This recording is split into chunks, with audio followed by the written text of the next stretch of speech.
Okay. Oh, good morning. Didn't realize I already had people in here. Let's see. Last stream we left off, I guess I'll read what's happened so far. The ongoing search for the orbs brings our heroes to Sniffelheim, where they find the city frozen solid from towers to townsfolk. They solve the situation by defeating the wicked witch Crystalinda, who has been disguising herself as the kingdom's queen, Frizabel. Upon gathering in the throne room, the party realized that the wily witch has deceived them yet again. They gasp. With the scholar Sonori's help, they discover that the real queen is still trapped in a cursed grimoire, and let her out immediately. Crystalinda repents, and with the situation resolved and Sniffelheim safe, the queen thanks Damien and presents her with the blue orb. And now, Crystalinda and Queen Frizabel live happily ever after in their new wizard-queen relationship. And with all that, the orbs are finally in our hero's hands. Now that all remains is to cross the Snarfelt, find the first forest, and journey on from there to the Yggdrasil. Oh, so the forest is actually where we need to go next. But we're not going to go there. We are going to waste some time in the casino, I think. Let's see, let's just check. Can you hear me before we get too far into the stream and then I find out that I wonder who Senpai would be. Good morning. Good morning, everyone. Okay, yeah, I get a little paranoid the couple of times I've started the stream with no audio, so now it's like, no one's actually responded directly to something I've said. I wonder if they can even hear me. Okay, so I actually was playing this a bit last night, not streaming. Which I know, it's the first time I've done that. Otherwise, I've streamed every minute of this game. But all I did was, I was in a Discord chat, and while I was doing that, I was save scumming the casino, which is closed. They literally will not let me in here until, I think, noon. No early morning gambling. So we're gonna come here.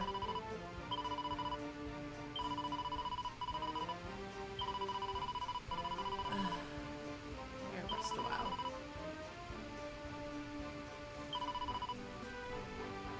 I don't think you're gonna afford this. Oh no, he called me out for only having 14 gold coins in my pocket. We are broke.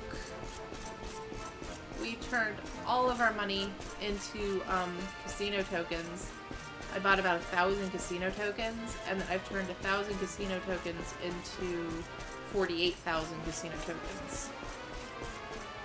So, now if I could turn that shit back into money, we would be golden. What's in here? Is it in here yet? Yeah, we've been in here. Whoops.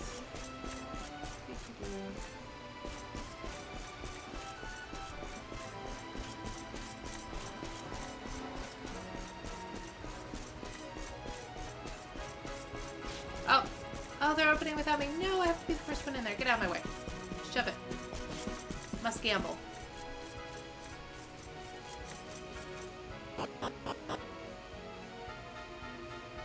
Happy Monday, Mr. Brackstar.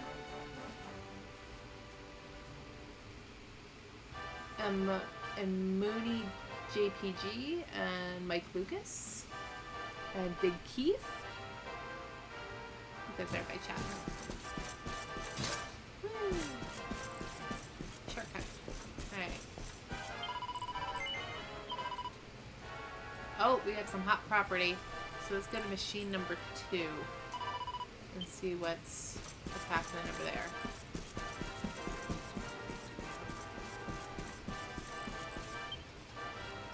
No, that's machine number 4. Sure.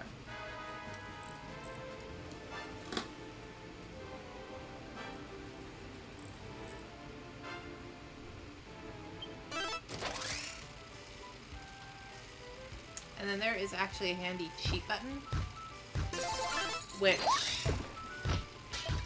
I've done it both ways. I've done it with cheating at slots, or not cheating. I've done the automated slots. I've done the trying to time my button presses, and I don't really notice a difference. In fact, there seems to be patterns that the game gets into, and whether it's automated or I'm pressing the buttons, I seem to get the same pattern of results. Like, once you start doing well, it's like once you get the Super 7, and then it'll go into this mode, we'll start reading the thing, and I always on the last spin of the Super 7 get a row of 7s at the top, and then 2 gold slime metal bell things, like those at the bottom. And then that's when I hit like a little bit of a payout. And I seem to get that result, like I said, no matter whether it's automated or I'm pressing the buttons. So I've quit trying to game it because it's obviously goes a lot slower when I'm controlling it.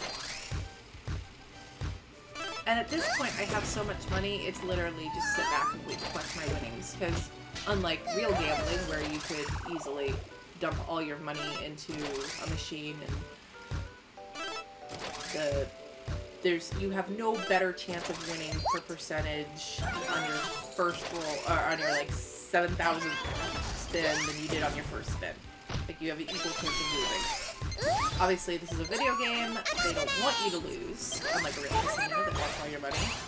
So, the game is rigged in your favor, and honestly, if you just play it long enough, you'll eventually just get a payout. So.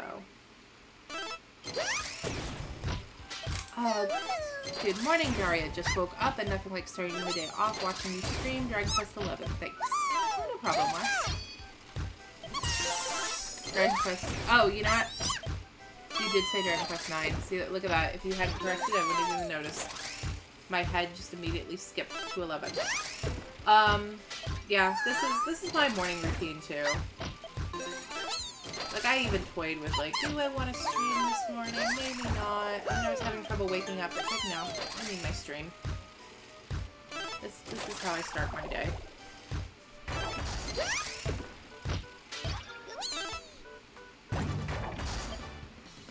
Oh! Prime that slime, cut the seeds, and defeat the metal slime. We gotta press it. This probably does have some sort of effect on the game. This is the only time I think that you interacting with the, though I'm hitting the button and I'm still getting empty chests, so I don't know.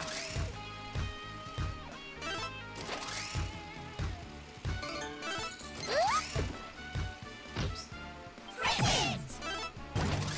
Either I was pressing very poorly, or...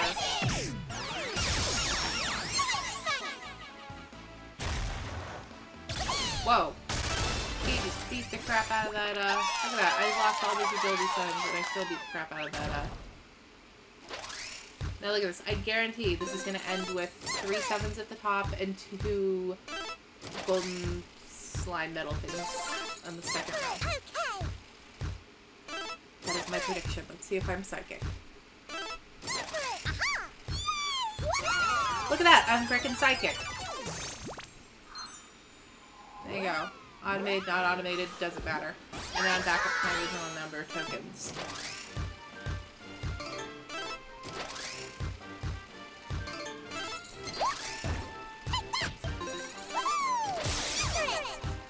Now that may be the time for the metal bars. I've never gotten 3 in a row on that little bonus game.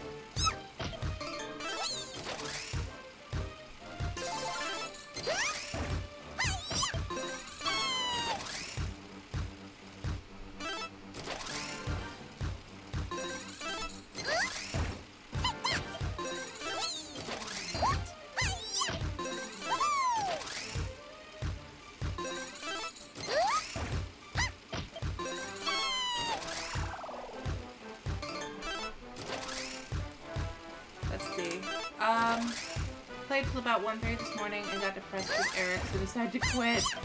There's major spoilers, so I won't say more. He ain't dead. Well, I don't know anything me about Eric. I know Eric's already been kind of... Now, don't confirm or deny, but Eric's been acting a little iffy.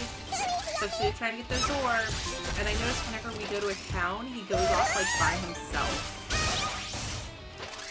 And I'm thinking there might be a bit of a betrayal coming along there.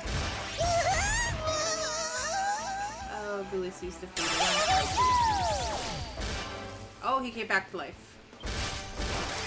Let's see, can we defeat him? Yep. That's been happening a lot, too.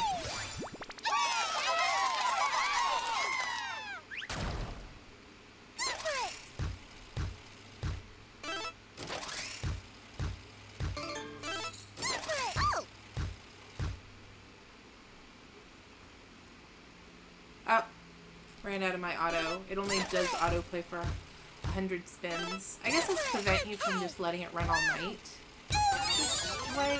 Let me do that, game. What do you care? Don't please me. You're not the boss of me. It would be nice if I could get 100,000 tokens. I'm halfway there. If I could get 100,000, I could get the Platinum Sword. And I'd probably just, like, be done with the casino.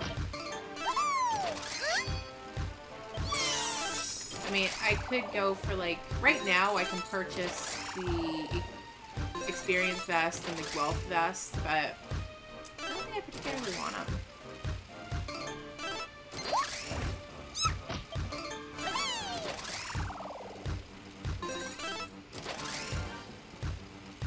The sword would be a very nice damage boost at this point in the game, though.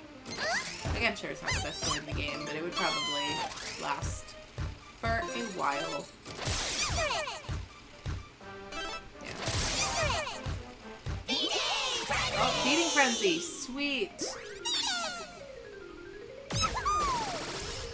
This is nice, we're gonna get a ton of tokens.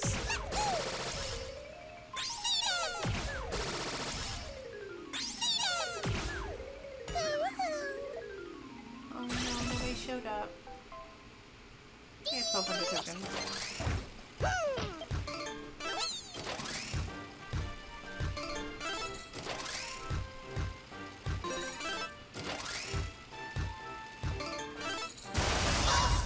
Boss battle. Oh, Green Dragon. Oh, it's not very hard. Really? You kicked my... He already killed my troll. What kind of bullshit was that?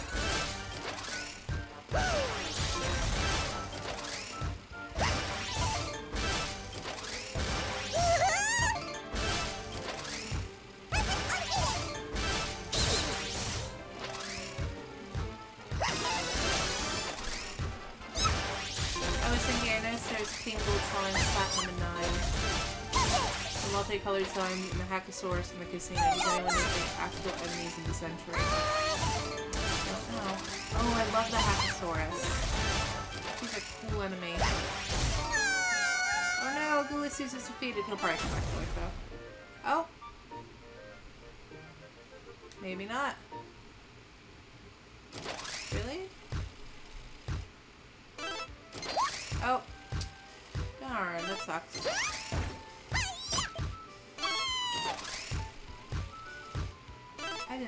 I really thought he was going to defeat that Green Dragon. Luck of the Fox.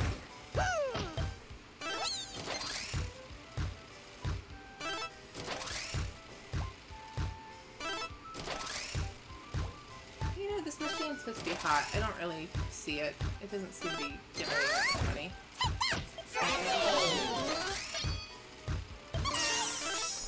Nice, we got a party member.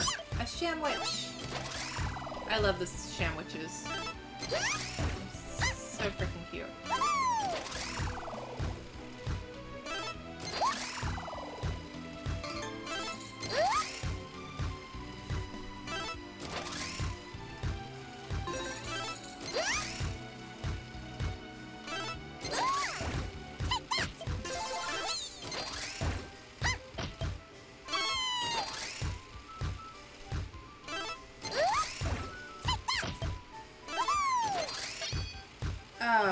You know, I was thinking, I realized the other day when I was I was organizing my videos on my channel because I had a lot of the streams on the front page. So I shoved all those in a playlist and made them unlisted. But the playlist is like at the top of the page. You can still see all the videos. They just aren't clogging up when you click on the video tab, it doesn't clog up the feed there.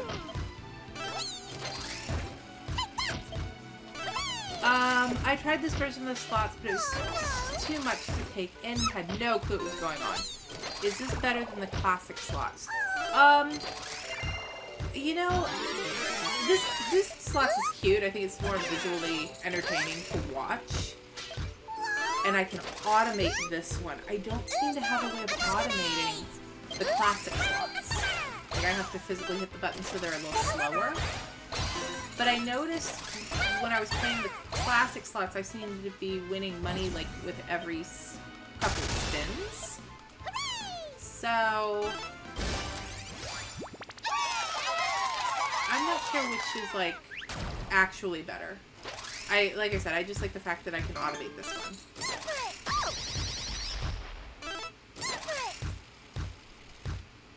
Oh, come on.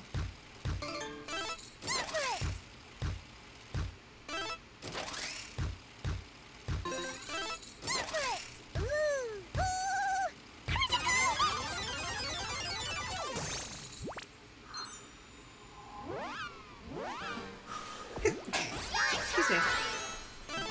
Alright, once slime time's over, we'll switch to the classic slots and see how that does.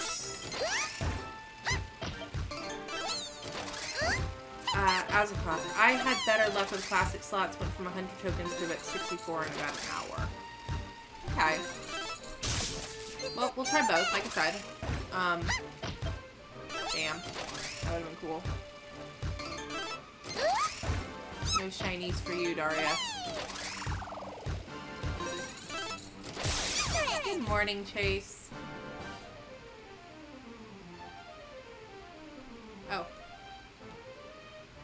No, not share. I always hit the wrong button. Oh yeah, so like I was saying, I organized my video page, and I was looking, and I realized I'd never done I'd taken the questions for my 10,000 subscriber, like, special, and then I never actually made it. So I was thinking what I should probably do is, like, go back to that video, go down the questions, and maybe just, like, answer them while I'm gambling. And I could probably edit that into, you know, edit that into, like, a more concise video. Is there a certain machine that pays more often? The RNG god sent me to Hades and I lost 9 tokens. Wow, I've never been to Hades. I always go over to the little bunny girl, and if there's a machine that's hot, I try to go over to that. But I don't know, I haven't... I guess bad luck.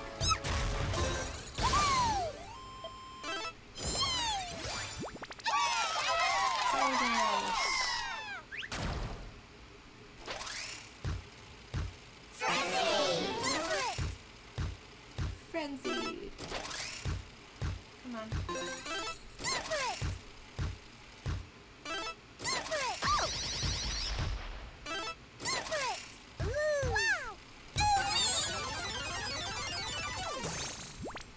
I've never beat a boss in this. I've gotten up to beating 2 bosses in a row. Like, that's my... Oh, now we're on slime time.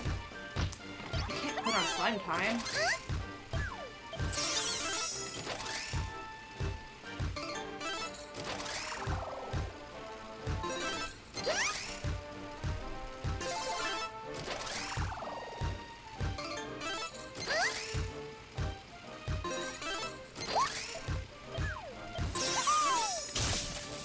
It doesn't autosave, or do you just boot up a hard save for your other casino? I get about, I've been doing, once I win about 10,000 tokens, quitting, going back to the church and saving. So I'm save scumming, but I haven't had to reload. So it seems to be working fine.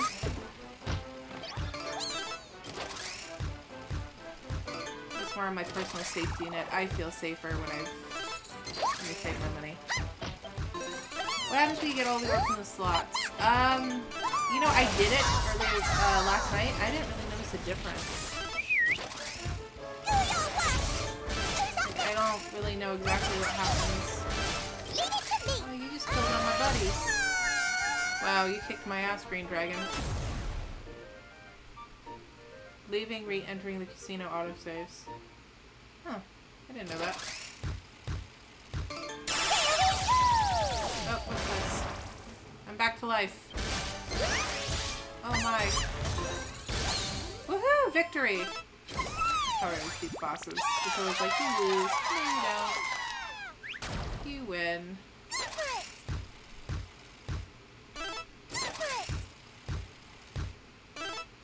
Oh, come on. Oh. Oh, so close.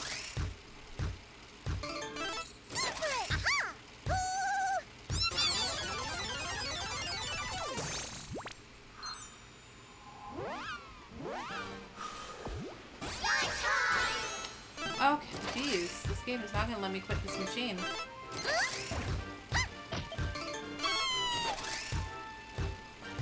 So yeah, what did you guys think about me running through the users' questions, or viewer questions, audience questions?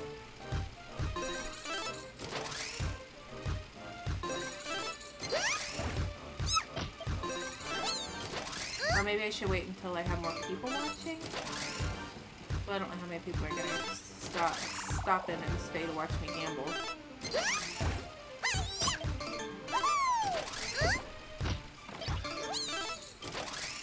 I made it save in slot 4 before the end of part 1. I'm always afraid I'm going to save over it. You know you can upload, why don't you upload it as a cloud save? That way if you did accidentally save over it, you'd at least have it back.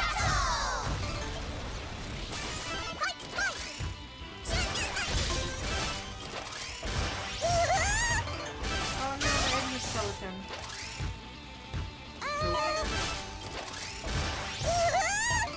Never get anything good in that dark spot.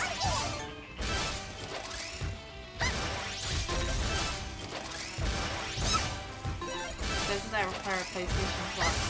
Oh, does it? Oh, maybe it does. I don't have it. I haven't tried it yet, but I thought I saw the options for it. But maybe PlayStation will let me start it and then be like, oh haha, give us money.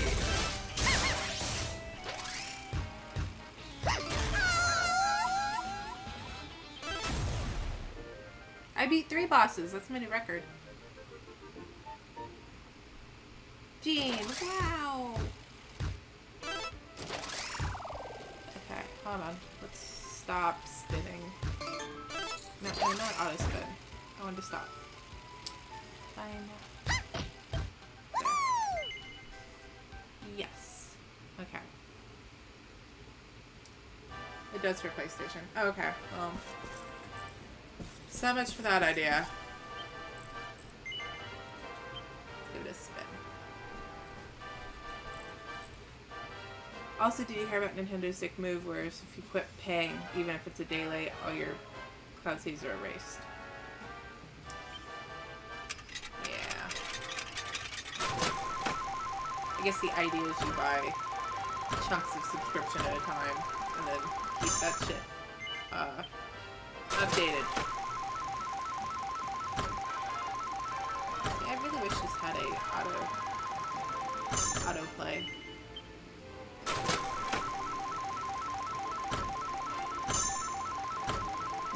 Back up to a USB stick though. There's an idea.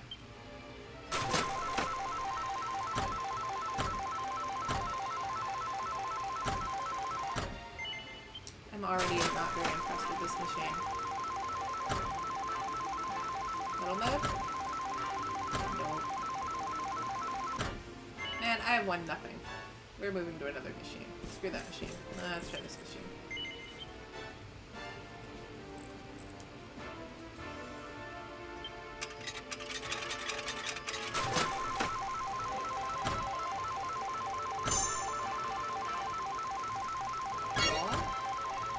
Well, it's better than nothing.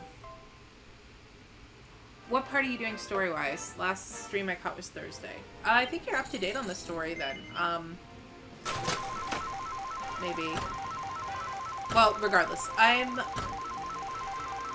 am at the point where I am ready to go to Yggdrasil. I have to travel through the forest. I was catching up on... my quests, which I'm pretty sure I just have to craft the bunny suit for the old pervert dude. Oh, that's cute. I guess that's a queen slime. Oh, sweet. 50. No, 25. Ooh. I'll double check the towns to make sure there aren't any new quests that had opened up that I missed. But yeah, I'm pretty sure that's what I have to do. Where's the bunny suit? Yeah, I already own the bunny suit. I could go turn in the quest right now. I just got kind of hooked on the sluts. It's funny, what I actually did was I came in here and I wasn't even planning on gambling, so I took all of my money and bought tokens, and then purchased the bunny suit outright. Or the recipe outright. And then it was the end of the night, I was tired. What? No, I wanted to continue. God damn it. It was the end of the night, I was tired, and I had 1,000 tokens left over, and I was just like, you know what? Let's gamble until we lose our tokens. And instead of losing, I hit a jackpot, and now I'm just making money. Yeah, the recipe was cheap.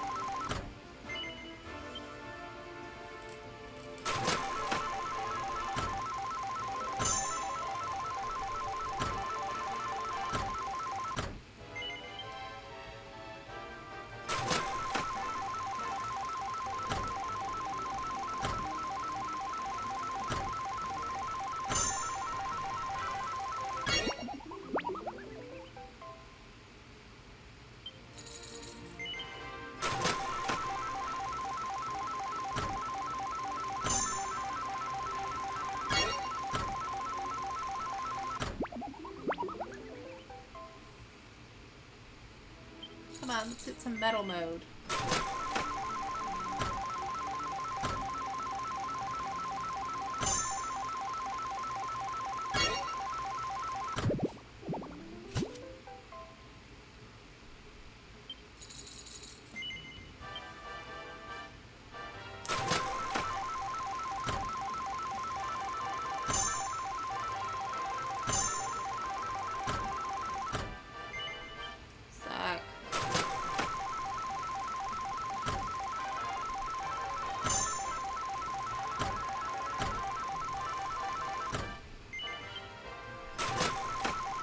Screwed by the stack of slimes in the middle there. Oh, kick slime, come on, come on, come on. No.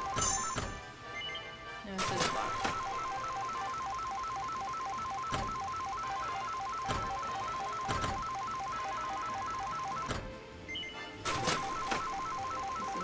This machine is very disappointing.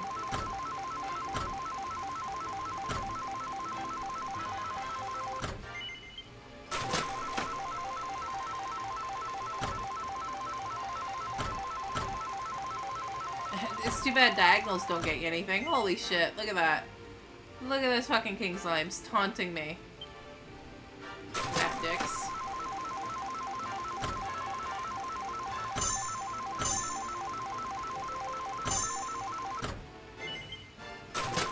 Even with a wild can't get anything.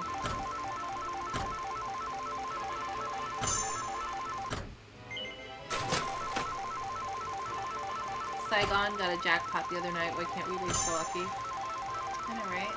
Oh, no metal mode. I'm about to ditch this machine and go try a different one.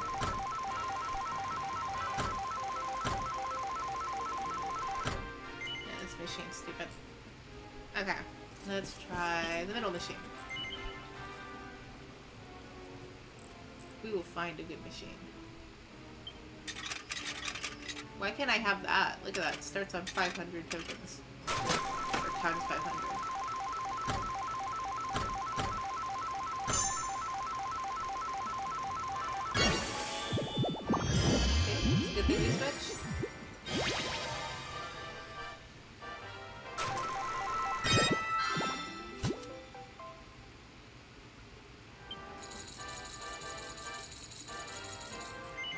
Doing better already.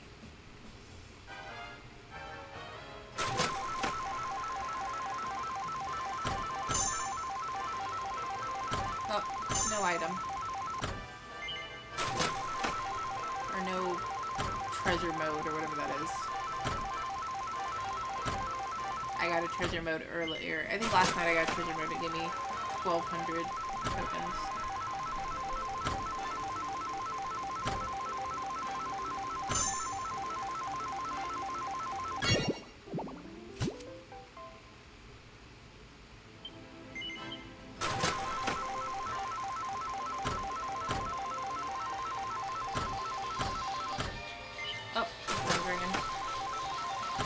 We're just hitting buttons, so I can...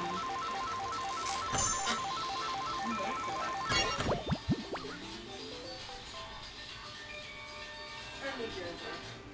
I don't care about New Jersey.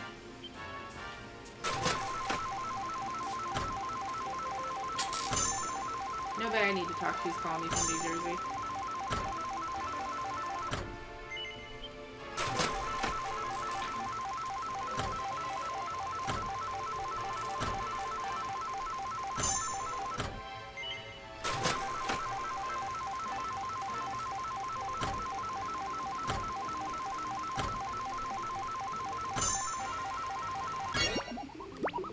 Yeah, we seem to be doing better on the Ulysses machine, weren't we?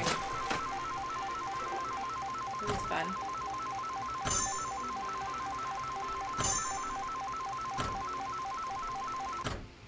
I love sluts. I love the sluts when they, Message restricted! Oh, YouTube must have... Oh, sweet. 4 in a row. YouTube censored your sluts.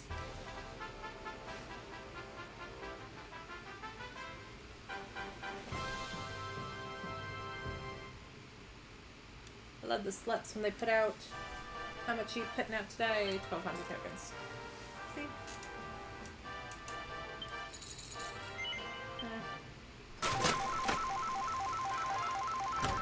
We need to get 60,000. That's 60 tokens.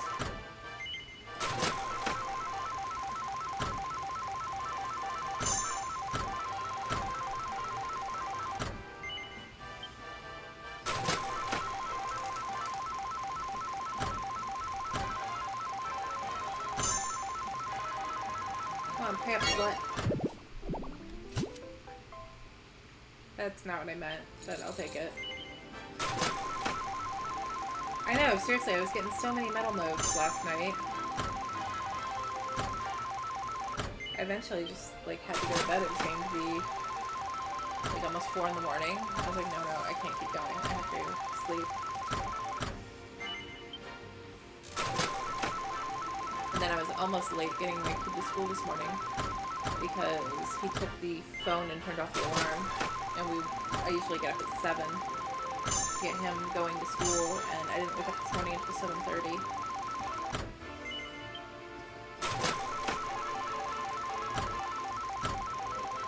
So instead of making him breakfast, he got, like, liquid yogurt, and I was just like, put on these clothes, come on, we gotta go. We're late. Hustle.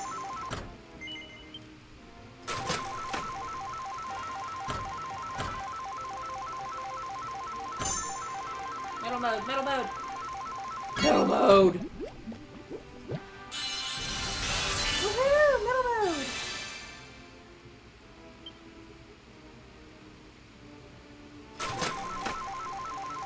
This is it. This is it! Not that spin. That's the This is it! I'm gonna get something big here. Come on. Come on! I don't know what that means. Oh, you're gonna help me out. With a bar? Are you gonna give me a bar? Woohoo! 60. Okay. I'll take it. I'm still only at 55,000. Come on. We need to get above. We're wavering at 55K.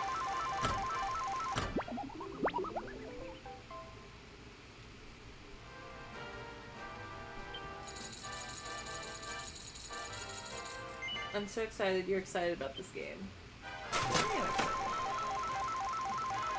This game's fun. Oh, free spin? Free spin. Woohoo, free spins. 20 free spins. Nice. Somebody's my good luck charm. Somebody said, Chase said, we'll get free spins, and we did. Oh, come on, Pink. That Pink bitch needs to show up and turn that, those metal slime riders into 60. That'd be nice.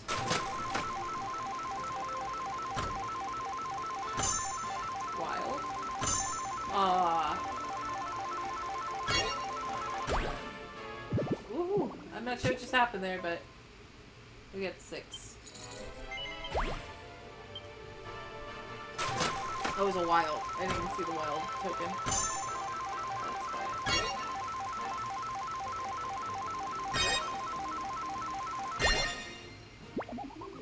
40? Okay, I'll take it. Like, literally the least exciting 5 in a row I could have gotten, but...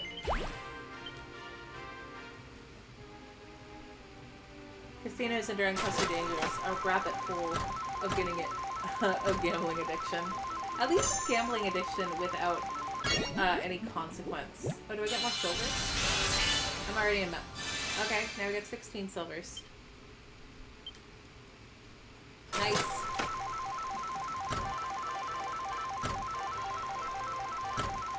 This is low risk gambling. Although it would be nice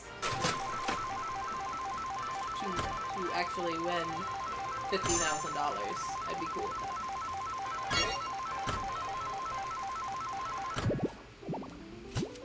I would not turn up my nose at $56,000.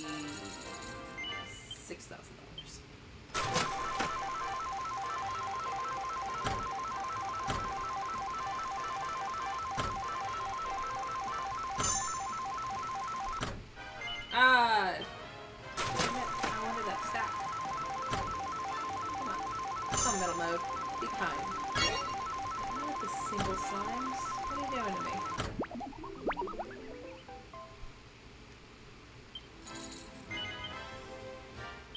They're slowly crawling up to...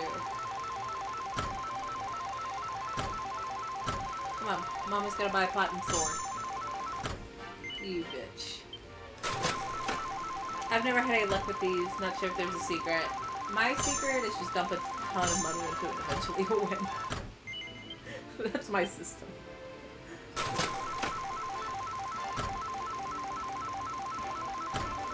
Slow and steady buys me a really expensive sword.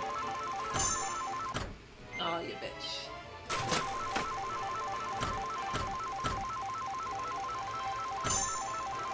I once got jackpot metal slime. That'd be nice. That would make it for a nice stream.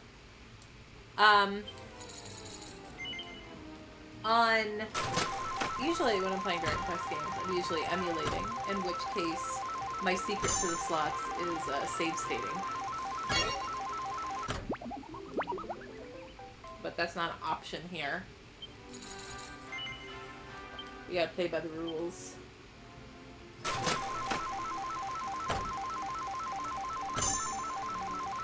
Oh, you bitch. You bitch. You bitch. They gave me 3 stacks. You saw it? It, like, rolled to, like, here you go, here's 3. But I was gonna get a king metal slime. Like, it took away a better win to give me... that.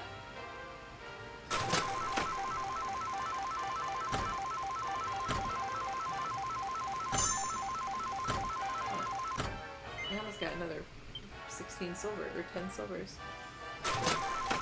I think I ain't gonna see any spoilers of this part. Nope. Can't spoil anything here.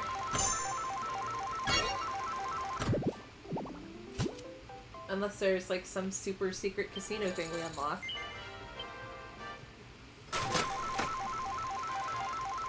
I'm running down my freebies. Oh, wild 7s. Bah. Cock tease.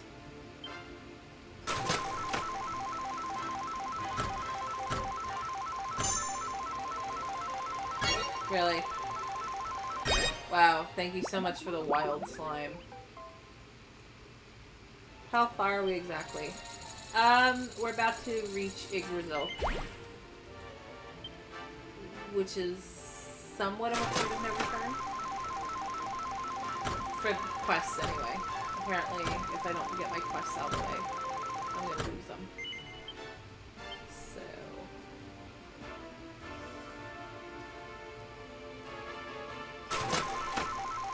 Spoiler, Jackpot is worth 200,000 tokens. That'd be nice. I think I could get everything in the, I think I could buy every prize for that much. So is there a way to turn my token winnings into money? Or no, it's just you get the prizes and that's it.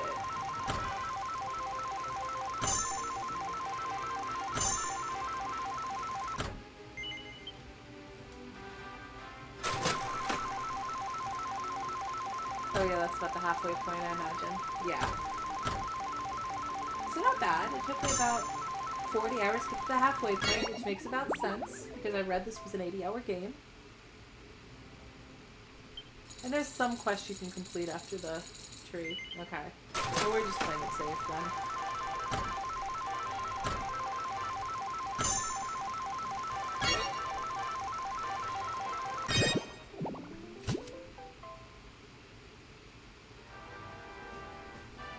I noticed some... Oh, you can't turn tokens to money, sadly, like Japanese gambling. Right, Japanese gambling, they do prizes. Which some American gambling places do too, depending on the, local ordinances governing whether or not you can gamble. But in Dragon, I've noticed in here, once you claim a prize, you can't claim it again. So it's not like you can just dump all your money into, like, I don't know, medicinal or dump all your tokens into medicinal herbs and then go and sell them. Like, it's, you claim all the prizes and then I guess you're out of luck.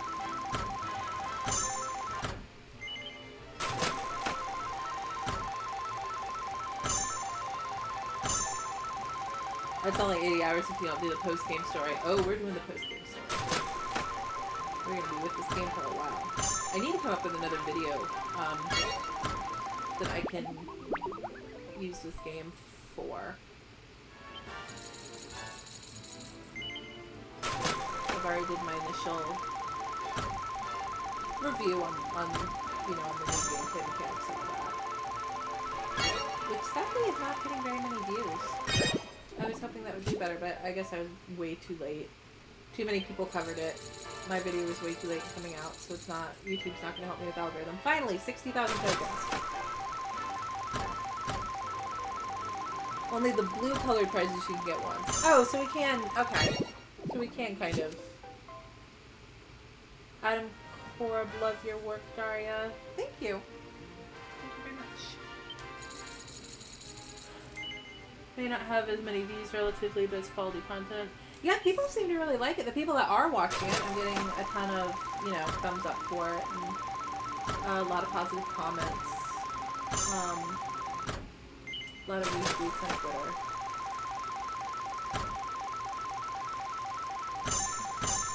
So it's getting... Oh, no free food for us. Gosh darn it. It's getting good reception. It's just, like I said, not getting a whole lot of views.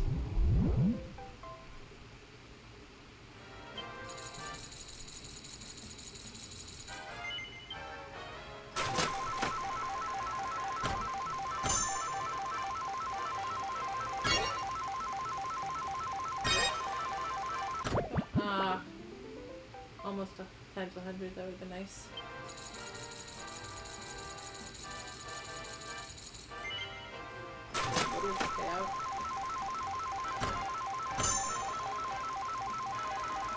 I had fun editing that video.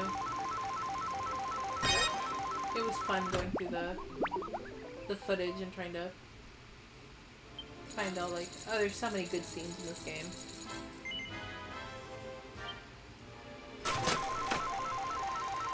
So many good attacks, so many good cutscenes.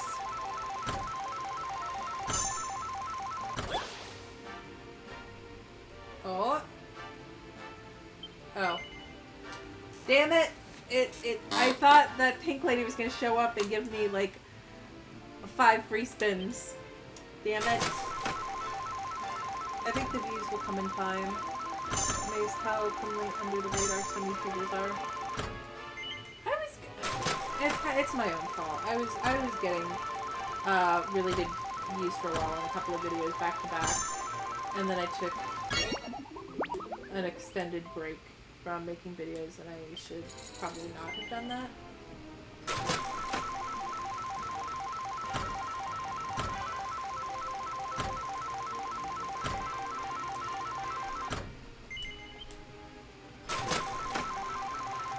But I mean, it is what it is.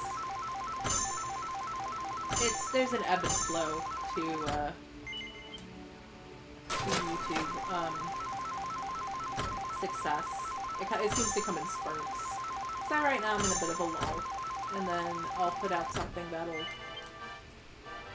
randomly get a ton of attention, and I'll get another growth spurt. It's just a matter of time.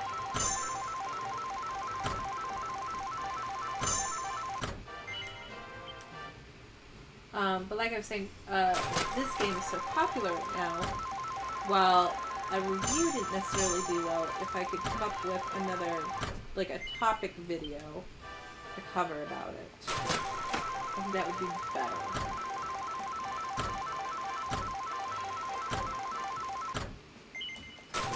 Like, I know once I finish it completely, I want to do like a story analysis. Not that there's been a whole lot of story to analyze. But I love the "what the fuck is she wearing" video. One of my favorites. I like that one too. I kind of kicked myself a little bit that I wasn't better at balancing audio when I put that one out. Because I feel like my voice wasn't strong enough. Like the way I edited, you know, my vocals didn't have enough, I guess, contrast to it, with the game music, so the music I had to turn down real low, and it's really hard to hear, which is a real shame. Oh, we're getting another metal mode. Which is a shame, because that video is like it's almost like a music video. So at some point, I would like to re-edit that one, and just fix the audio levels on it. But in order to make that happen, I would literally have to re-record my script, and then I would have to, like, search out all the music that I used again, which would be a huge pain in the butt. Because I don't have, like, I don't have the tracks saved separately anywhere.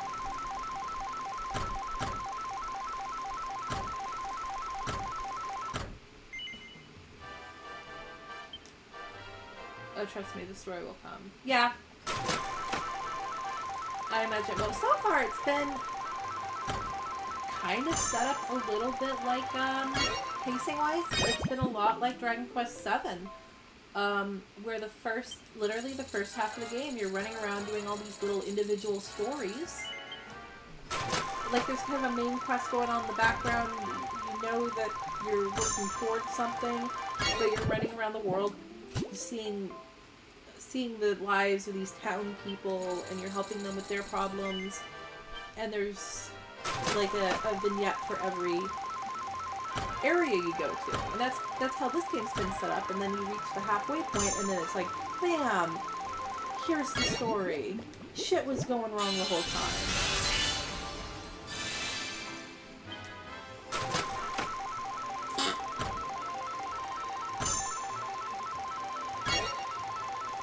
I would turn game audio down in your settings, but in the...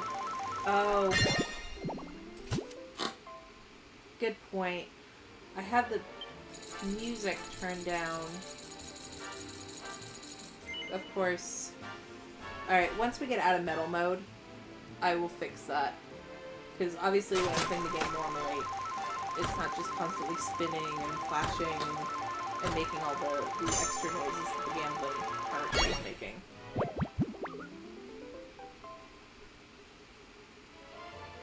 Which I like because that's how the world and tone are established. Yeah, it definitely sucks you into the world.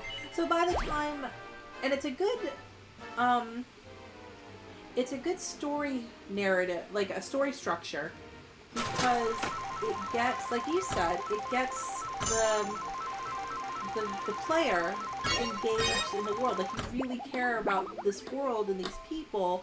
So when the final conflict is revealed, like, you want to help, like, you want to save this world because you care about it.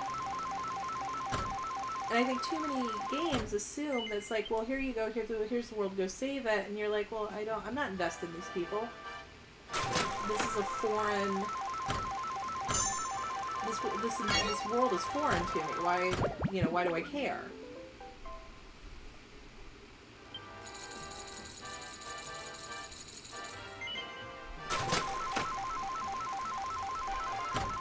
Salutations, not me gaming. I guess somebody else is gaming. Well, I'm gaming.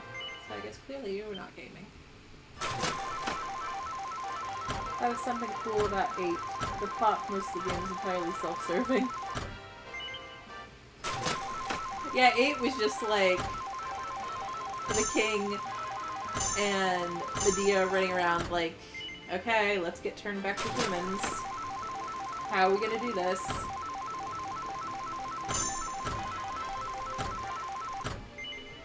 What was his name? King Trodane, I think?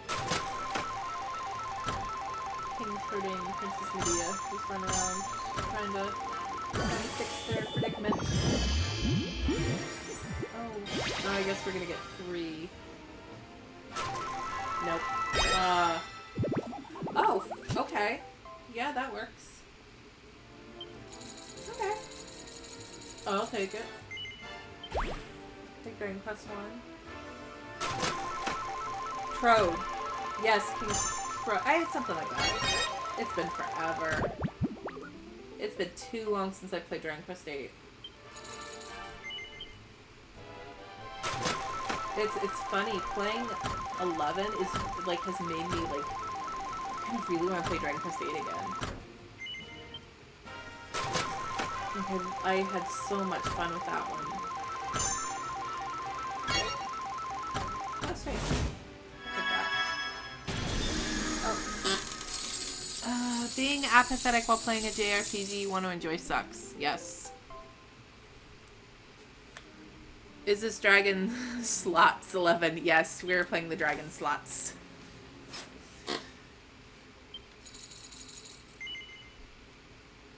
Let's see, can we get 700 tokens? We got 70,000 before we go save our progress and adjust our sound settings. Nope. Oh, maybe. What's that gonna give us? Eh. Close, but no cigar.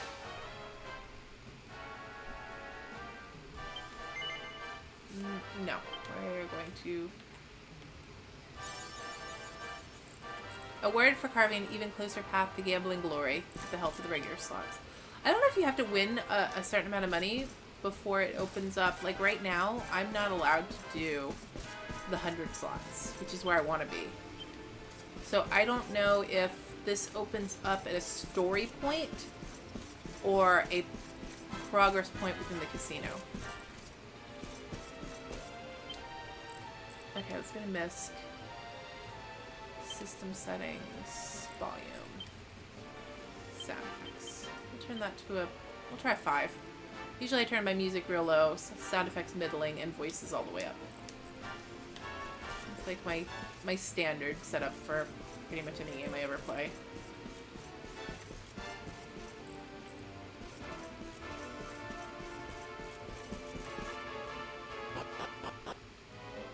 Story point. Okay. Maybe after I visit Yggdrasil when I come back.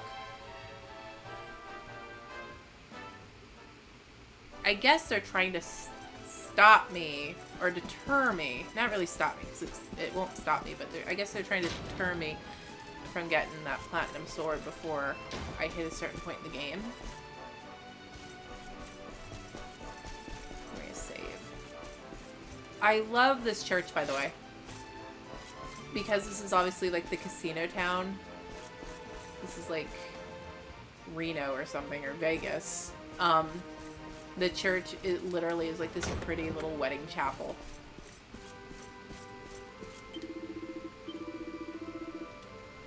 I imagine all the NPCs in this world come to Porto Valor for their impromptu weddings.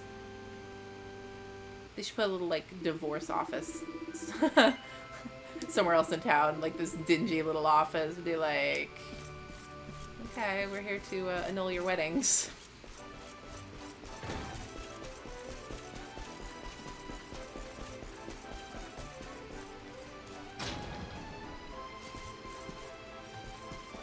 Oh no, watch something goes wrong as you're about to save, like the power going out in your house. That's horrible. Why would you even curse me with that suggestion? It's a terrible thing to think about. 5 should be good. Or game crashes.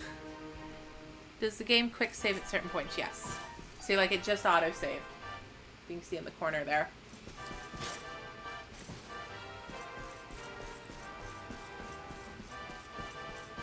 I've never tried to load. I don't know if you can load from an autosave after turning off the system, though. Like, I think the autosaves are just, like, for death.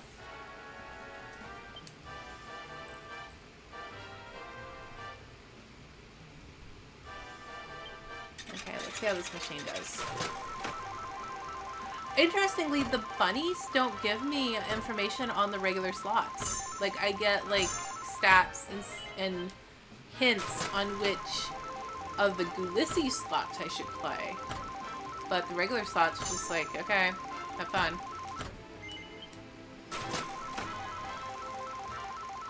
It's a save file that appears above your usual save file in the menu. Oh, I didn't see that. Okay. Okay, so you can. I'm wrong. See that? I say shit without checking and I'm wrong. So you get for assuming.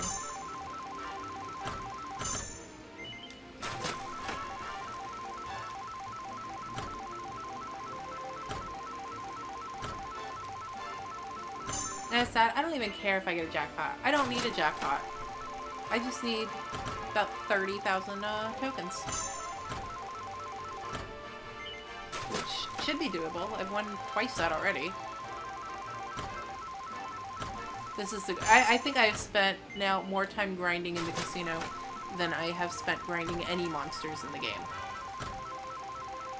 Because I have spent 0 grind time.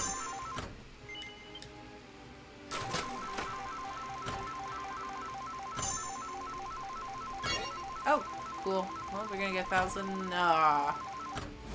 Views. We almost got. Maybe that's 700. We almost got 1,200. Token trove. Gimme. 900. Okay.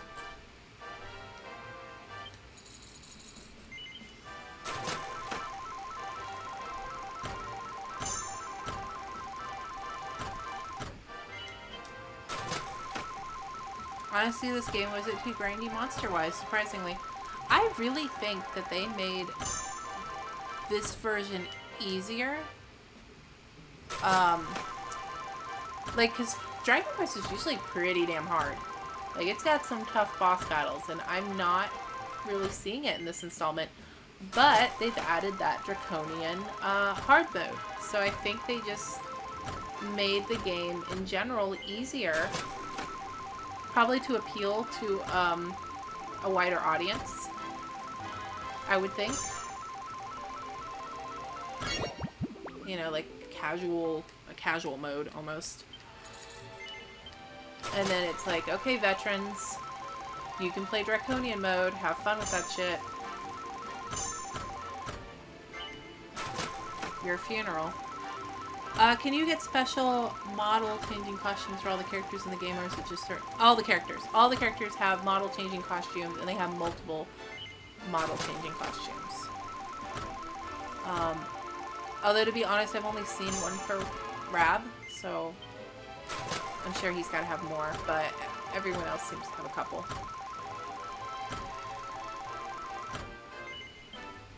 Actually, come to think of, I've only found one for Eric also. And Sylvando. The girls have a bunch, okay? Let's just say the girls have a freaking ton. The hero has a freaking ton. And the guys have at least one.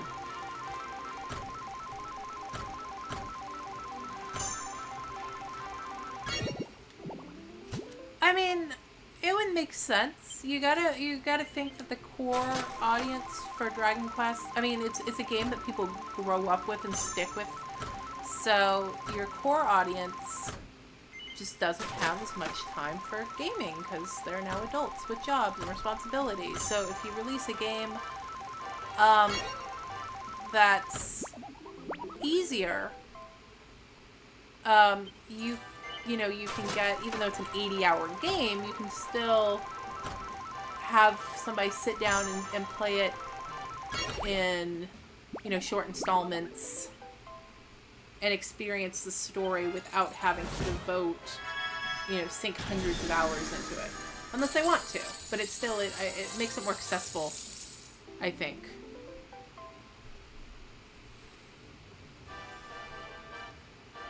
Some of the guys have story costumes. Well, all the guys have story costumes, just not a ton.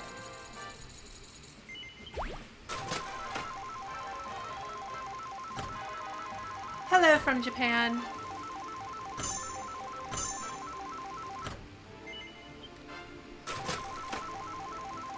Konnichiwa to our Japanese viewer. Which is the extent of my Japanese. We've just exhausted that.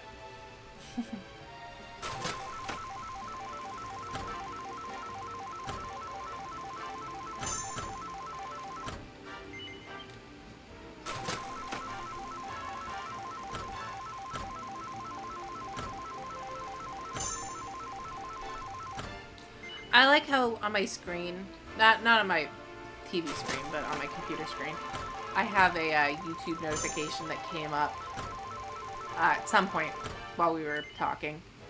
And it says, this game looks amazing for a Dragon Quest rookie, but... And that is where my preview cuts off, unless I click on it and actually go to the channel and read it. And that happens so much when people leave comments, and it's like, but. That but could mean so many things. But you're a fucking retard. But I hate your face. But my pants are on fire. Like, I don't know. He said he loves Dragon Quest in case you don't know how to read Japanese. I don't. But I can see he's very happy because there's... I love how that emoji has, like, his face is kind of melty, so it kind of looks like a little happy yellow slime.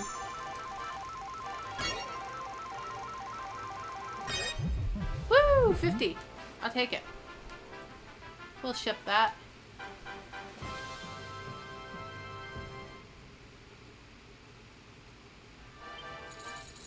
Also, he's in good company because we all love Dragon Quest here.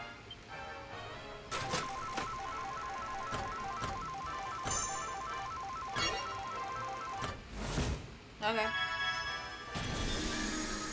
have another 900. I like getting the treasure trove, but this animation could go faster. Or be skippable would be nice.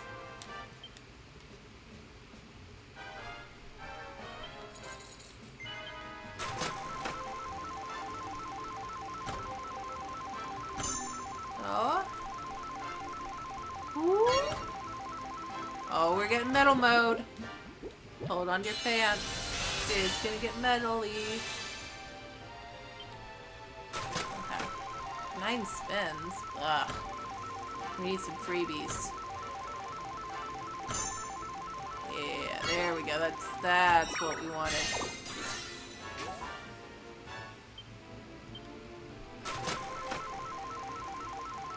Yes, I love Dragon Quest. Adam Cobb says, howdy from Australia. I just recently got into Final Fantasy... wow, I messed that up. I just recently got into Dragon Quest because of 11, and I've been missing out. I've mostly been a Final Fantasy person. Final Fantasy is more popular over here, it makes sense. You know, it's funny, I started... my first Dragon Quest was Dragon Warrior, you know, on NES. I missed... Like, I had no idea until I was a teenager that there was even, like, sequels. I had no idea that 2, 3, 4 came out here. I didn't know they made any on Super Famicom. And then I had a PlayStation, and Dragon Warrior 7 came out, and I was like, holy shit, there's 7 of them? Like, what the hell? You know, and then, of course, let me think, I emulated the NES ones, and of course, the translated Super Famicom versions. So I got to play those. And then when we got in, 2002, when I got my Game Boy Advance, I ended up getting the first games I bought for it. The first games I played, like, were the Game Boy Color remakes of Dragon Quest 1 through 3. Like, forget Game Boy Advance games. Wow, I just got 9,000 tokens. Look at that.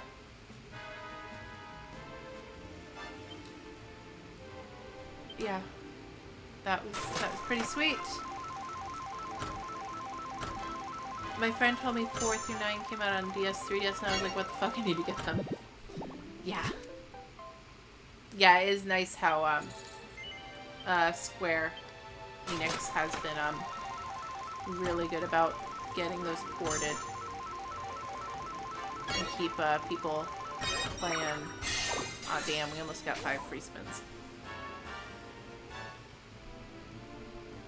That must have been amazing to see an update from 1 to 7. It really was. It completely floored me, because of course, this series has stayed grounded in its roots. So it's like I'm playing it, and it's like I go up the stairs, and it still plays the staircase sound. And the music is the same. And the monsters are the same. And it's like, oh my god, this is amazing. This is exactly the game that I love. We're having a really good run while I'm not even paying attention to this, by the way. At least we have every numbered title now. We don't have 10. I realize it's an MMO, but it's still numbered. Yeah. Which, I think if we have any chance, the smallest chance at all of getting 10, at this point, it would be on Switch. Switch is doing insanely well in the US. Square is seeing how popular RPGs are in that system, how well Octopath Traveler sold.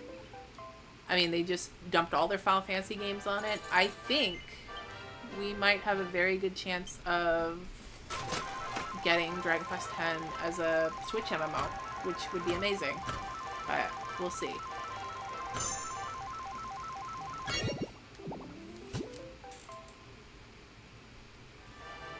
I love playing these games. It makes me feel like I'm playing a cartoon. Yes. It feels like... And I'm not an anime person, but it definitely feels like I'm sucked into this beautiful anime world. I was hoping to get 10 swings so I played them all. That's definitely a good goal there. Aspiration. That's what I want. That's I can respect that, a respectable aspiration. The Final Fantasy announcement shocked me despite already owning those games. Makes me so happy. You know, I think it's cool, because obviously it opens up, anytime a game gets a remaster or release, obviously it draws in more players. And it keeps the games relevant to younger players. So I'm happy that they got released. I'm really excited. I will not be purchasing them on Switch. Because, I mean, I have the originals. If I want to play them, you know, I'll pop them in. Most of our PS1 games, I'll pop them in my PS3. But I still like to see games get announced for remasters or re-releases. Any emotionally hitting moments you've had so far in this game? Well... yes. Before I answer this question, I'm going to ask the chat now, since obviously people are watching because I'm gambling. Does anyone care if I spoil any story events that happened previously in my playthrough? Speak up now or forever hold your peace and be spoiled.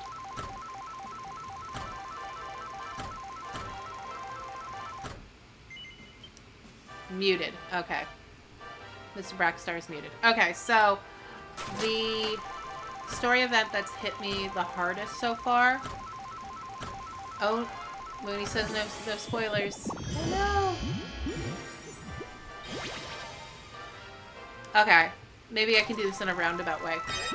There was an event. There was a story where you met this person who needed you to go find another person, and things didn't turn out the way they wanted it to. And I had an option of telling that person the truth or lying to them, and I chose the truth. And then bad things happened, and that was just the saddest shit ever. And then, of course, the whole beginning of the game where your hometown gets blown to smithereens, and presumably everyone you ever knew and loved is now dead. Like, that's pretty, Although, I can't say that that really affected me much, because, again, you had that opening with Gemma, but I kind of didn't like Gemma. Like, she was annoying. So I kind of, like... The mom is... I mean, I'm obviously, your mom dies. It's pretty sad. So I feel kind of weird that the hero hasn't, like, really reacted to that. Like, that's gotta be horrible. And all you get is kind of, like, Eric coming up to him and being like, yeah, I know, buddy. Sad shit happened. So I kind of feel like the silent protagonist does the game a disservice in that scene. Yeah, Chalky. Chalky was sad, because I thought Chalky was going to be... I thought Chalky was going to be a player character, because I misinterpreted who Rob was in the story. I thought he was Chalky. Like, they looked similar, and just... I assumed. Okay. Spoiler's over. I guess I'll type it. Spoiler's over. Okay. So...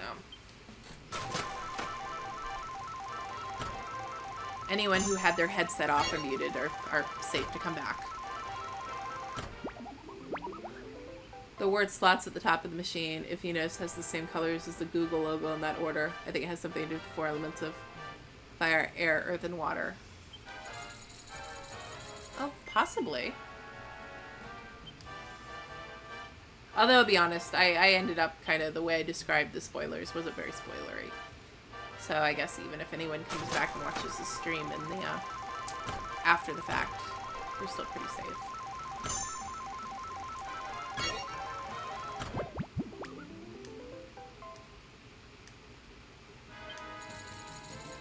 We're so close.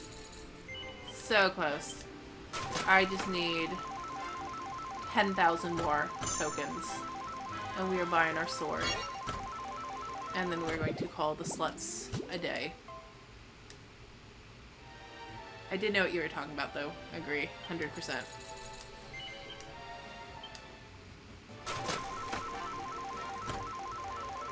And I know why the story ended the way it did.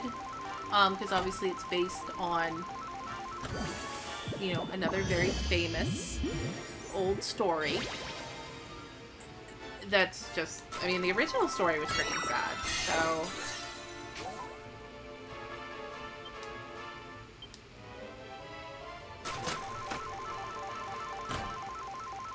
So another thing I really like about the Dragon Quest series is how it takes inspiration. It feels like you're playing like a modern retelling of like a fairy tale. Even though it's its own stories, they still feel very much like these... They feel like fairy tales. Like, I really like the series because of that. It's whimsical, but at the same time, it's a little, you know, it's oftentimes very sad. You know, you never know whether or not you're going to get a happy ending or if you're going to get a tragic ending.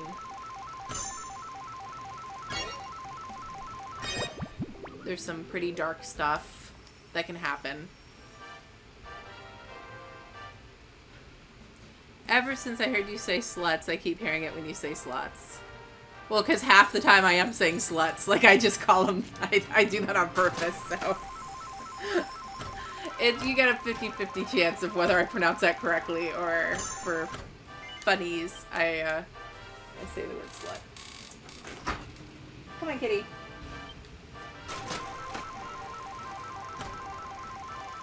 Don't just stand there and stare at the door. Get your butt in the house. Alright, I'm gonna close the door then. I'm not just... No, you don't want it? Fine. You can be sad. I'm not playing these games with you.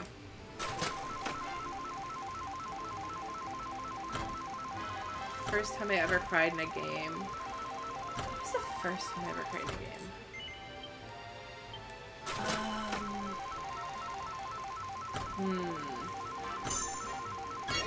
Let's see. Rhapsody had me pretty choked up. But I don't know if that was the first time I ever cried. Lundra's got some tearjerker moments.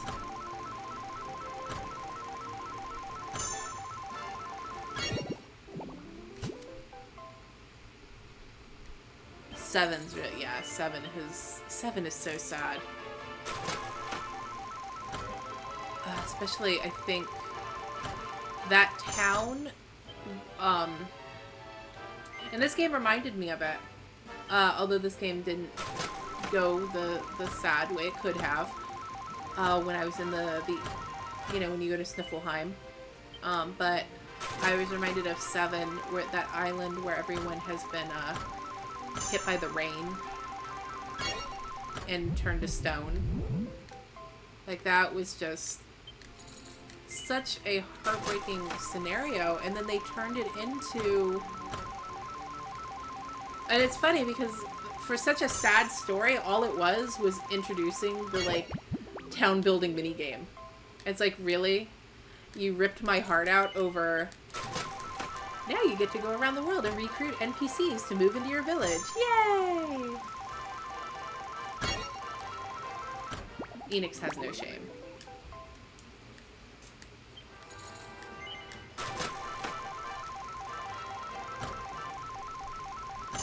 Bits of Tales of Fantasia.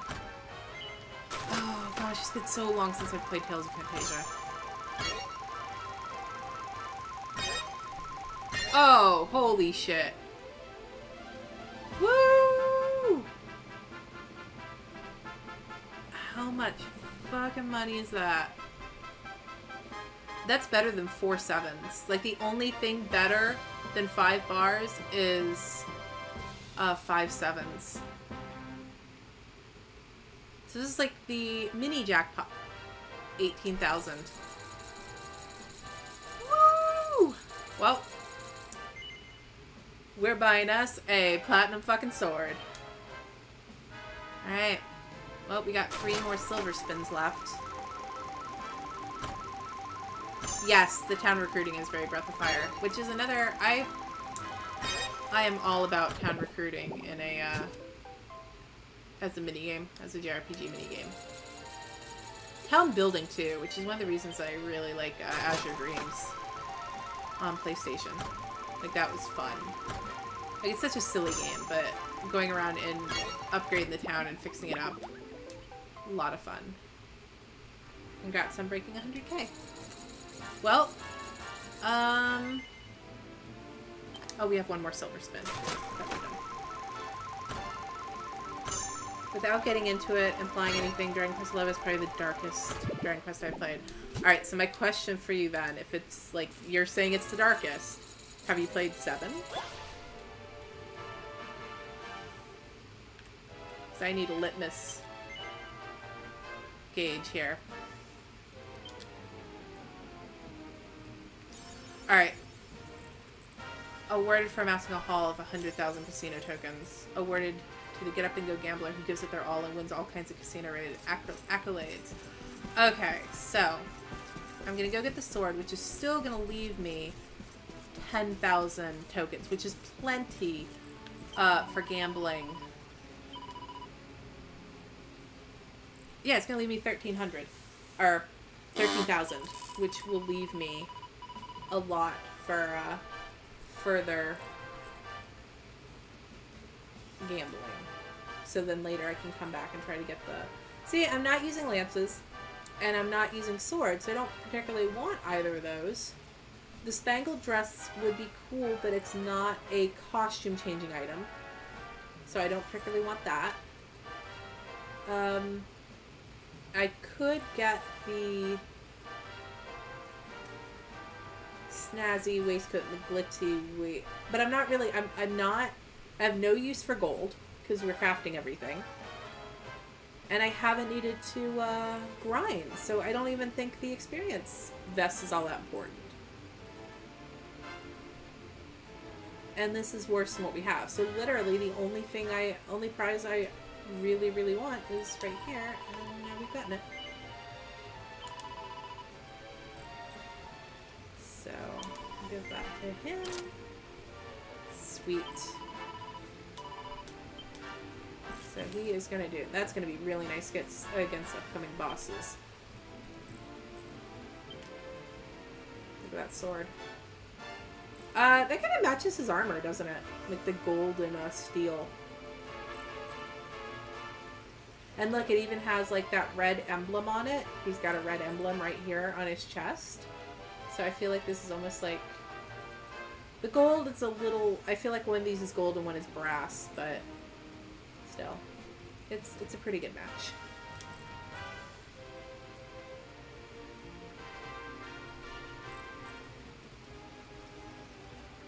$100K is beginner's luck. During quest having them stand close. Okay. Sure you don't want to save. Hint hint. I've got the last boss. I was too late. No. What do you mean too late? What's gonna happen to my sword? Someone's gonna take my sword away? I'd be mad if I lose my sword.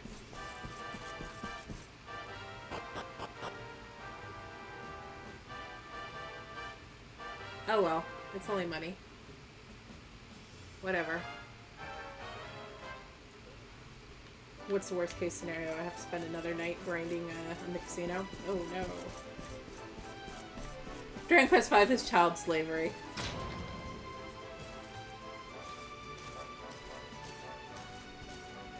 The lightest Dragon Quest.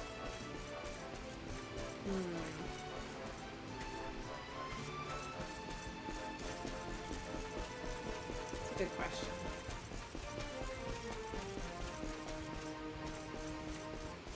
I mean, one has that whole town that was destroyed. That's kind of sad.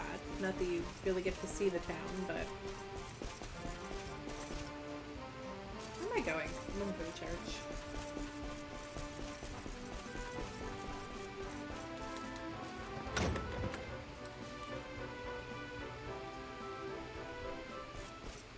Huh. 9 has dark implication. I don't remember a damn thing about 9. God damn. That really bugs me. I can't believe I can put 70 hours into a game and have zero recollection of it.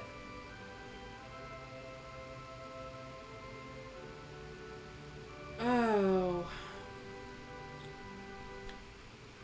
Oh, I got more saves. You know what? This is saved at... We'll save here. There you go.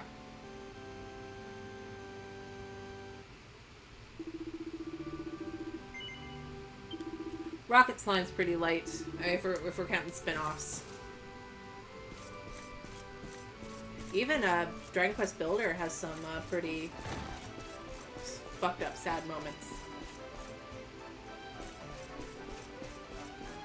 I don't remember anything sad happening in Rocket Slime though.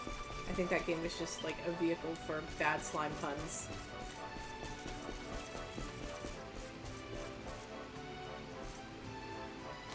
Okay, we need to zoom to the campsite.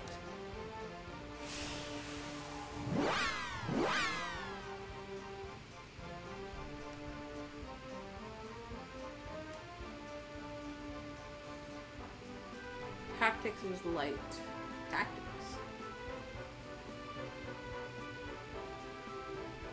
No such thing as Dragon Quest Tactics. Oh my god, could you imagine if there was a Dragon Quest Tactics?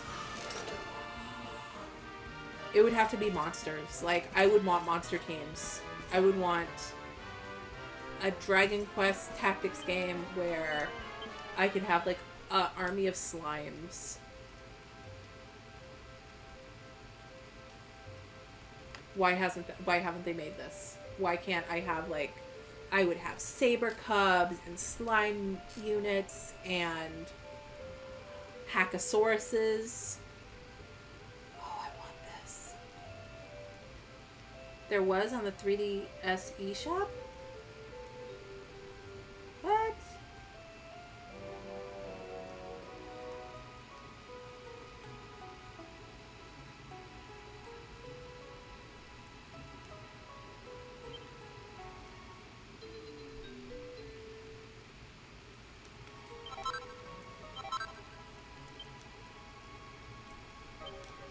Yeah, it's funny. The only Dragon Quest that I know had post-game was 8, because that's really, I think that's the only one I've finished.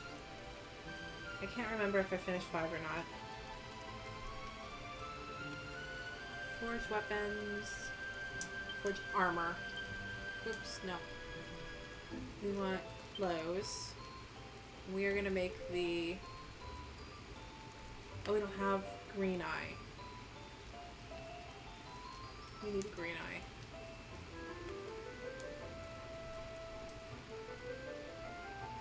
Oh, crap. Does anybody remember where you could purchase the eyeball? I don't have 1,000 gold. Never mind. What can I get? I know what I can do. Misc. Info. Item list. Materials.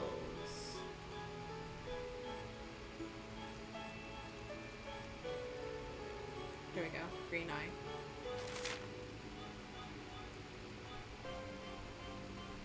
The academy.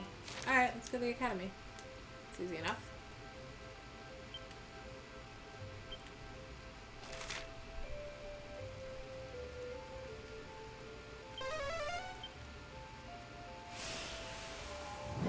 Dragon Quest Wars on the DSi and 3DS eShops. I'm gonna have to go check that out. Now, does it play like an actual game, or does it play like a mobile game? Like, are we talking about like flash animation sprites with like static picture attacks? Or is it actually like a game?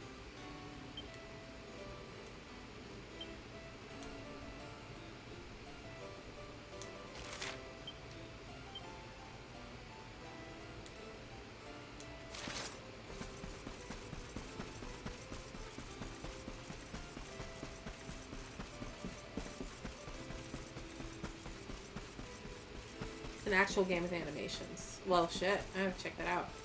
Thank you for sharing. I had no idea.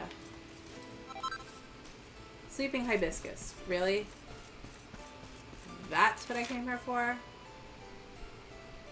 It said there was a green eye here. Where the hell am I gonna find a green eye if there's no sparkly spots on the map? Okay. Maybe... wait. Oh. Maybe we're going to the Emerald Coast after all.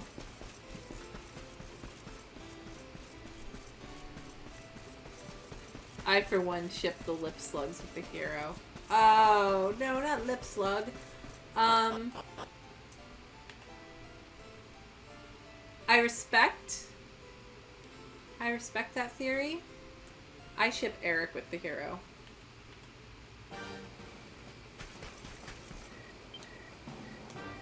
I think the hero and Eric got a little something going on. Alright. Okay. Is there a green eye here? No. Oh, screw it. We're going to the Emerald Coast. I'm not dealing with this bullshit. I'm not going to play scavenger hunt.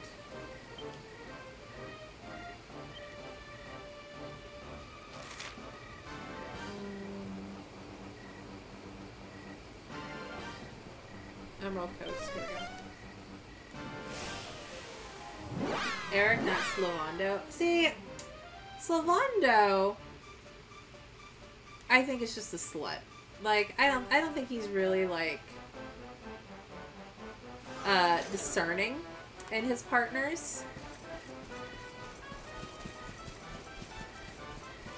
And I don't even think he's that picky about guys or girls. Like, I know he's, like, fabulously gay, but I think he would still, like, he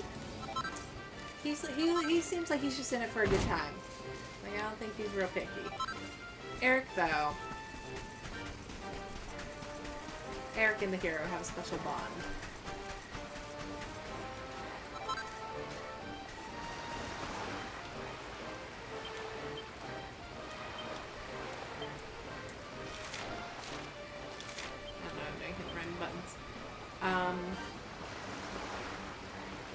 Okay, maybe they're over here. That's weird.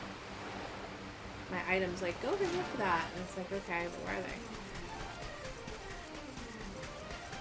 Wow, all this Slavando hate. I don't hate Slavando. I think he's a hilarious character. Like, I love his enthusiasm and his personality. But he's a slut. I mean, it is what it is. There's nothing wrong with being a slut. He just knows how to have a good time. I respect that.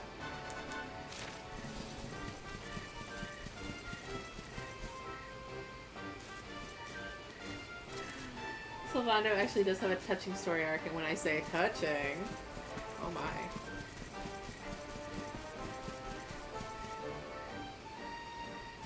Eric switches back and forth between useless and OP.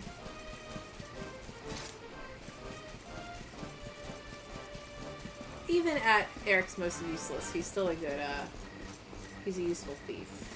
I usually have him in my party just for, taking items. Even when he's not doing his best damage-wise.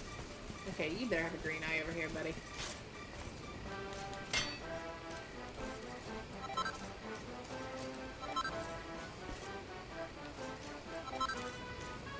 Okay, well, there's some gold ore. That's good to know. We're always looking for gold. Alright, there's something over at the door of departure. So, let me check that out. Message attracted. I hate it when that happens and I haven't seen it yet. I'm just curious. Oh, hello. Enchanted stone. I wonder if I could have even gotten that before, because the last time I came through here, it was literally a cutscene. And I don't remember how close I was able to get to the door before the cutscene happened. I think the hero should wind up with the most beautiful corpse. That is my favorite NPC in the game. Like, Mordine, or Matilda, or whatever her name is. There's the green eye. Good. Good work, hero. I wish I could fall off places. We need ragdoll physics. These need to be like Skyrim. I need to be able to, like, just fall off a cliff into the ocean and be floundering around down there for 30 minutes trying to get back up here. I know that sounds like hell the way I described it, but we need a Dragon Quest Skyrim. Give me open world Dragon Quest. Although, not before you give me Dragon Quest Tactics. Okay, go to a campsite. You know, let's go to a warm campsite. Why are we gonna forge our items in the freaking cold? Nobody wants that. Nobody wants to freeze their ass off while they're making bunny suits. And then put on the bunny suit in the cold.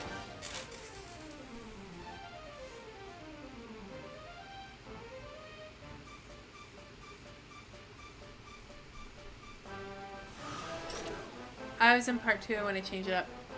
MC, Sylv, and XX. Spoilers.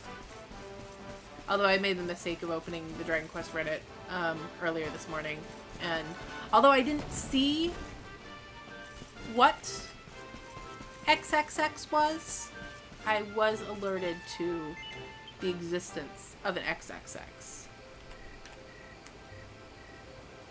And I was like, damn. Damn my eyes. Why did I come and look at this? Why did I click on this topic? I know better. Bunny suit. Yes, it's Dragon Quest porn. Dragon Quest 11 is originally going to be open world, I think. I kind of see that. Whips just don't work damage-wise to Sylve. They quest for dragons, of course. Well, in the first game, the big bad was the Dragon Lord. You know what? A lot of them, even with the, a lot of the games do revolve around dragons.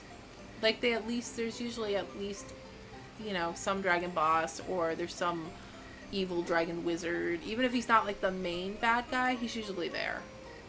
Like...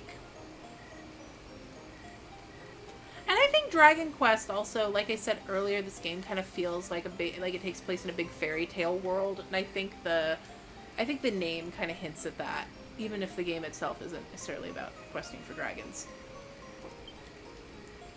Multi-bash. An extra efficient... Let's try it. We'll Sizzly Puff first. Now we'll multi-bash.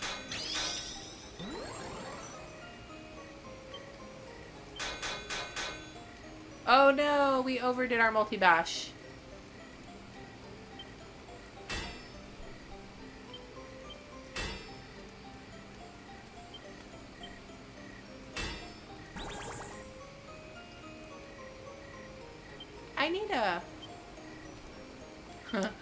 I need a flourish that takes away. But I guess I got all my flourishes now, so that's not gonna happen. Dash.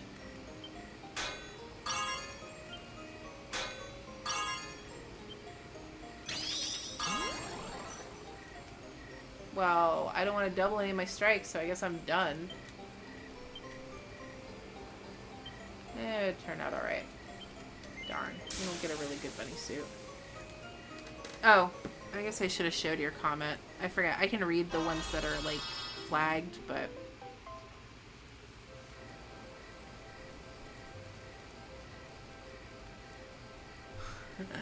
XXX.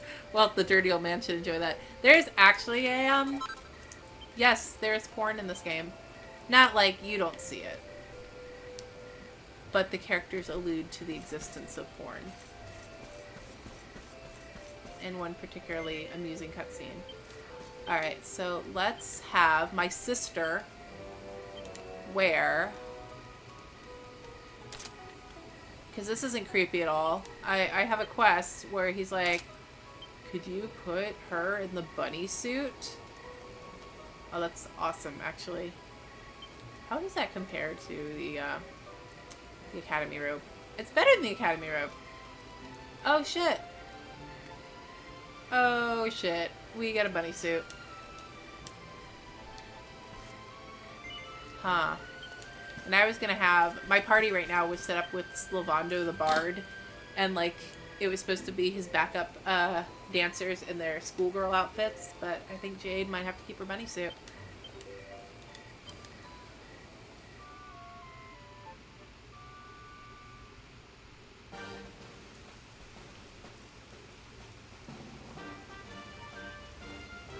She's my adopted sister. I mean, that's still, like... I don't know. This character's got a fucked up family. What do you want? He's the Darkspawn.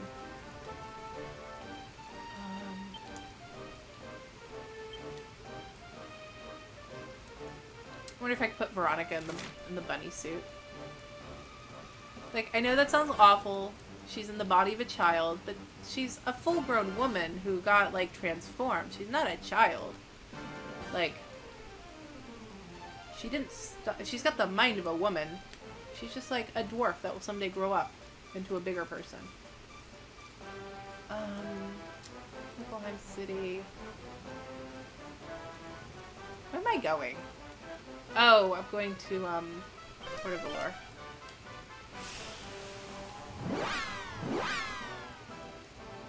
Dora was fun to kick in the arse. Yes. I think that might have been my favorite boss so far. I really liked her design. That was a fun section of the game. Slimes, saber cats, candy cats, and slime knights. Now you're beginning to think like a proper Japanese character designer. I mean, it's kind of insulting to think that everyone should treat this woman like a child just because her body got transformed. Like, that's insulting.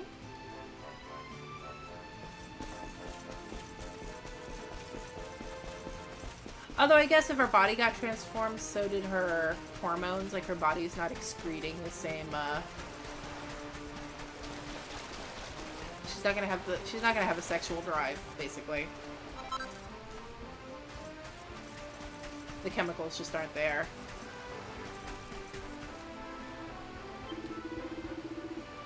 Then again, that's also assuming that... I don't know how old she's supposed to be, too. Like, is she 10? Because then, you know, girls would hit puberty at that age, so she might. Oh, this is awful. This is probably a terrible conversation to be having. Have you prepared the bunny girl costume for your friend? Muy bien. All that remains is for her to oblige an old man and put the costume on. My dear, you're so very beautiful. You look every bit as marvelous as the first bunny girl I ever saw. No, even more marvelous, in fact. See, Chica, you are the most beautiful bunny girl the world has ever seen. Not everyone can carry the bunny girl outfit, you know. It requires a certain something, and you have it in spades. He means her boobs. It requires her boobs, and she has big boobs. Admit it, old man, you are a pervert. You agree, see, Chico? You know that your friend makes a perfect bunny girl.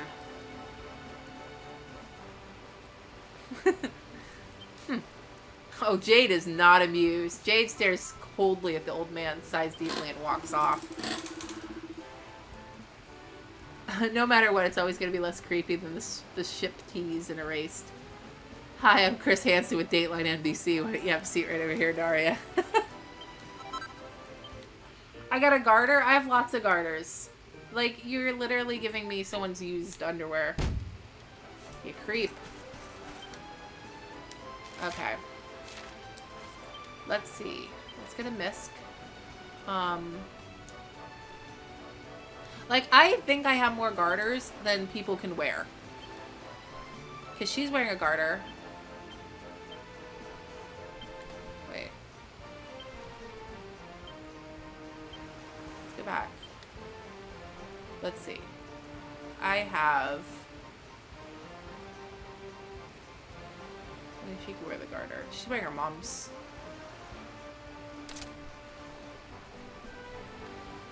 We'll put the bow back on, because I don't want to take off her mom's bow, but let's just see. Can she wear one?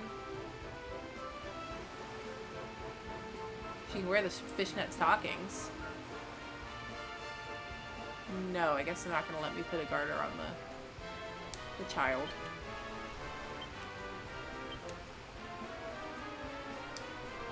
What does mom's bow do? Brings down my fence, brings down my charm.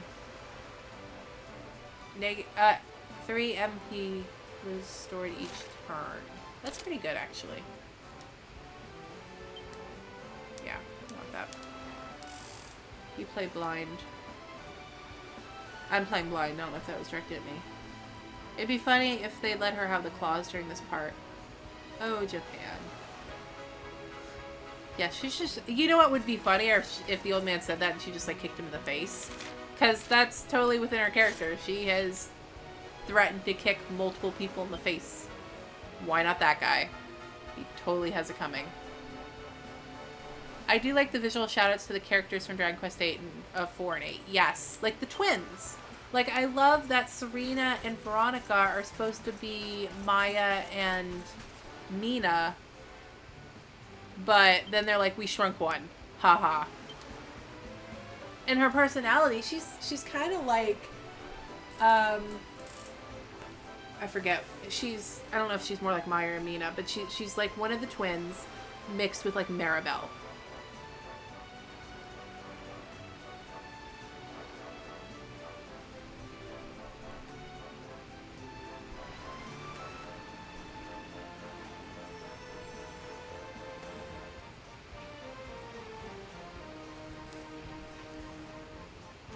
evening. Okay, what was I doing? Oh, we were checking our quests. Info. No, I just saw quest catalog. Alright, so we've completed all these.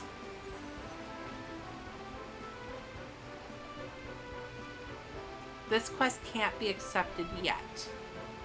Okay, so I have 2 quests that are grayed out, so I assume with everything else completed that we are safe to head on over to Yggdrasil.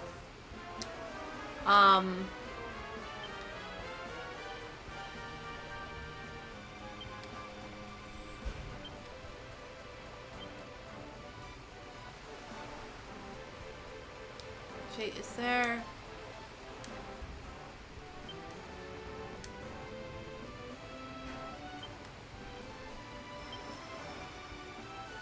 recipe books. Okay. Damn, I'm missing whatever that is. I'm missing a couple. Looks like these I probably can't get yet because they're 1, 2, 3, 4, 5, 6, 7. I'm missing 7 recipes from who knows somewhere.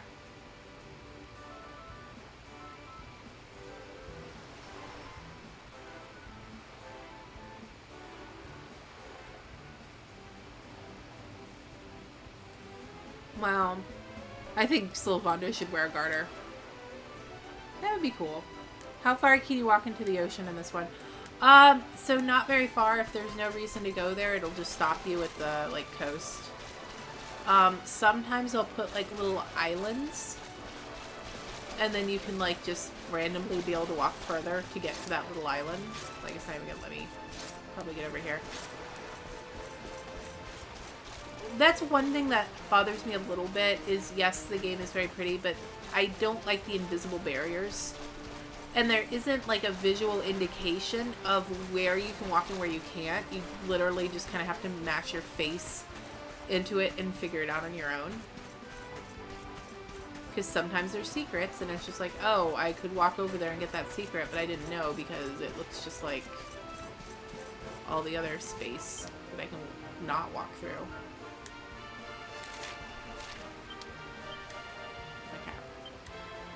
Let's zoom. We need to go back to Niflheim.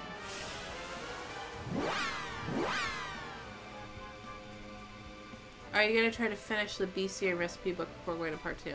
I don't think so. I don't want to just hold up the stream while I go searching throughout the whole world for minor stuff. I definitely wanted to do the quests because they were easy enough to get to, I guess.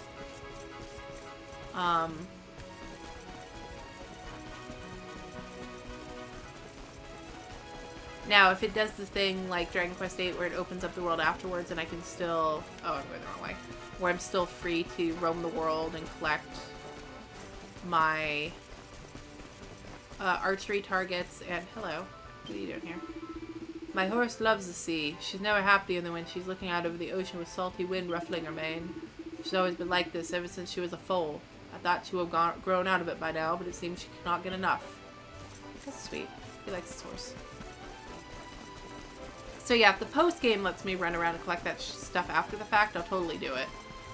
But I'm not going to hold up the game progress to go off on a wild goose chase.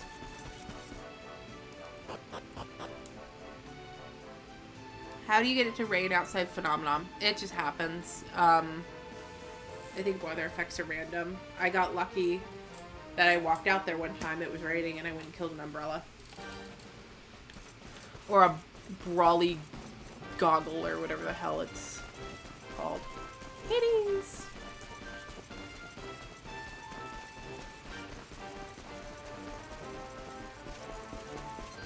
I love the spit dripping out of the bear's mouth.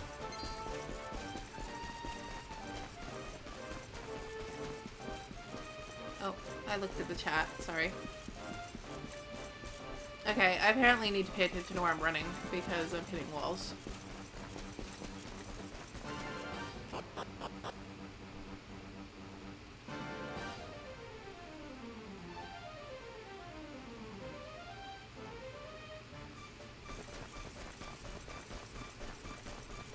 did in the...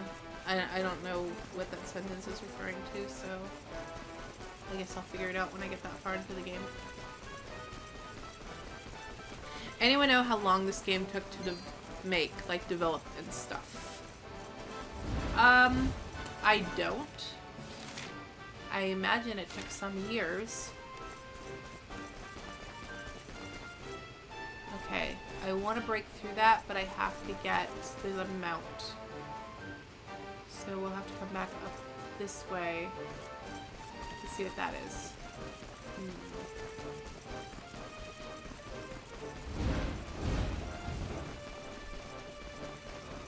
No, I don't want to go that way. I'll do this way.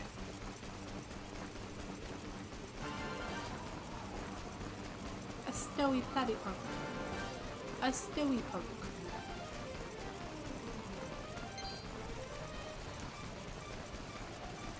Man, I gotta go all the way down here to get a mount, and then walk them all the way back up there just to see what's behind that ice wall. Suck. There he is. Come here.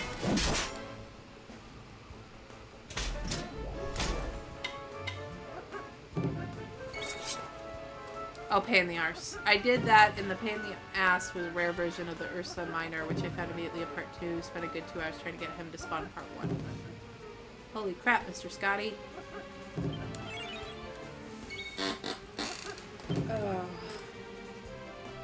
Let's see.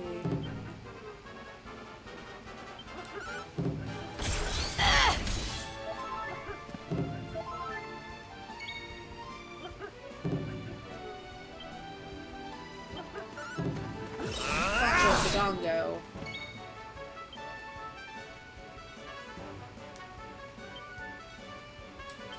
Don't say I didn't warn you! I kind of like how the sisters are now just wearing matching clothes. We have a fabulous party. I can now ride the face of Vader. Okay, go back this way.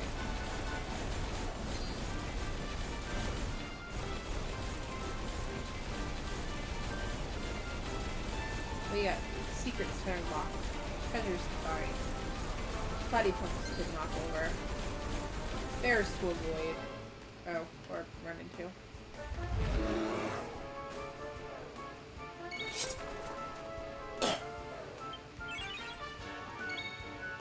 Why doesn't the colossal Canabox show up in the bestiary? That's a good question.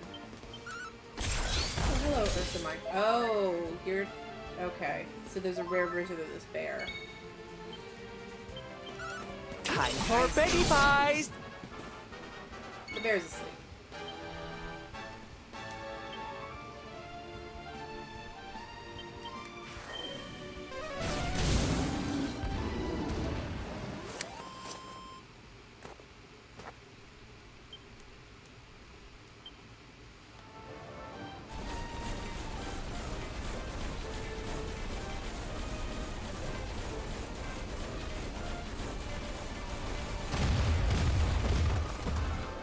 Okay, what's over here?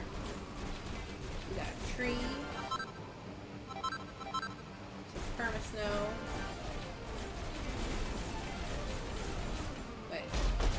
Was that really the only reason to come in here?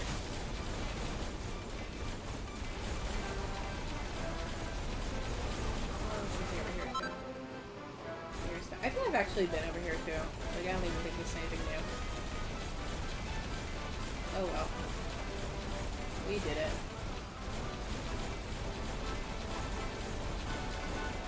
I think I ended up jumping down there from a ledge.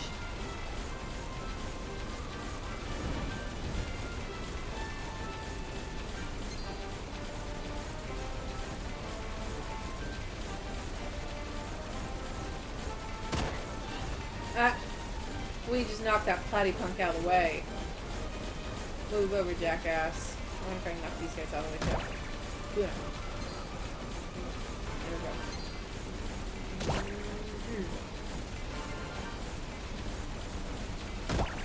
Fuck off, buddy. We'll fight this guy though.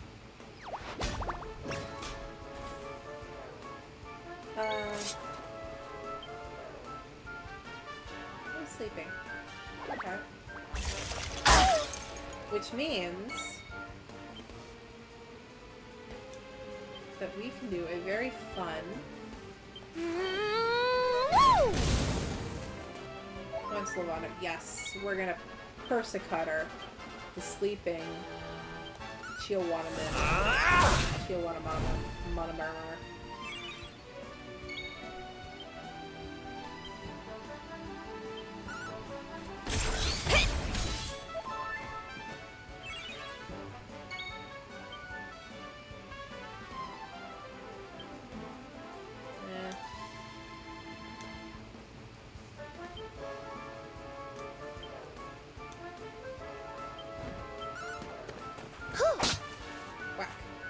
She does like this little dainty fairy whack. Pirouette. Hearts, not pits. Hearts, not pits! This is unrelated, but I'm the only person who prefers the first half of Dragon Ball over Dragon Ball Z. I've never really watched either, but I've heard that Dragon Ball is generally a funnier, more lighthearted show than Dragon Ball Z, or manga, or whatever it started as. Oh, the bear has more HP than Mount Hato, even though they're the same enemy. You know, I never went to Mount Hato. I wonder if I should do that. I never went to the volcano and fought the bear.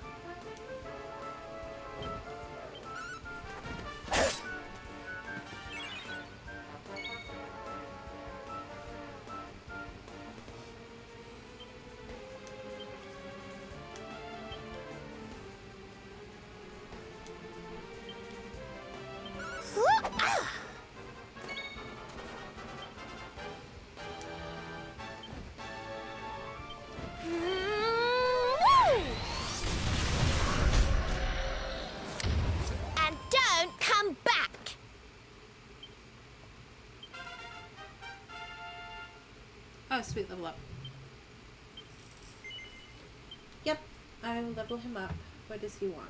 He's using great swords. Don't care about Frostfang's strength. Counter when blocking parrying. That seems pretty good to me. We do block and parry a lot.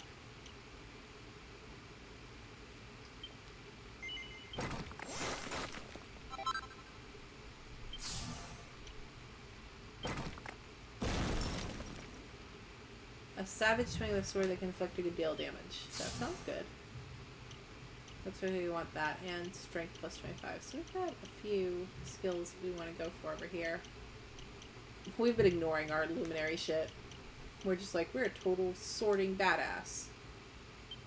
Sword mastery. Oh.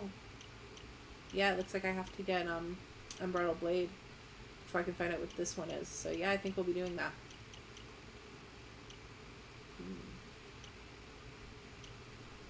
No, sword mastery is just for swords though, isn't it? Okay, swords is different than sword mastery.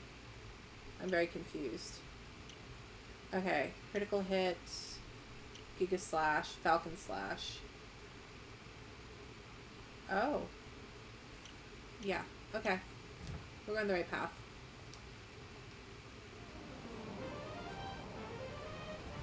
Jeez, Ken, is that even allowed in chat? Do you like sushi? I like, oh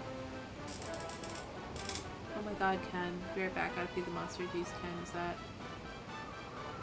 Who's Ken? What are you talking about? Ah, Ken don't care.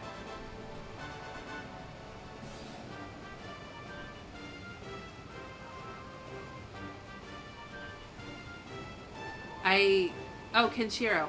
On that bear, when you're fighting him, his spit looked more like cum than spit. Oh! I see what you're... Dirty minds. Maybe the bear ate someone's testicles. You don't know.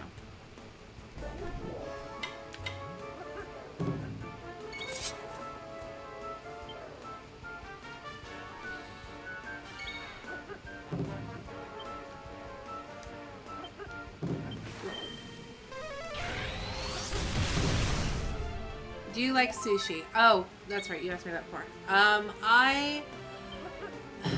I'm not a big fish person. Much less a raw person. But I like I like dragon rolls. Like if it's crab meat, that's good. To me. The crab meat is tasty.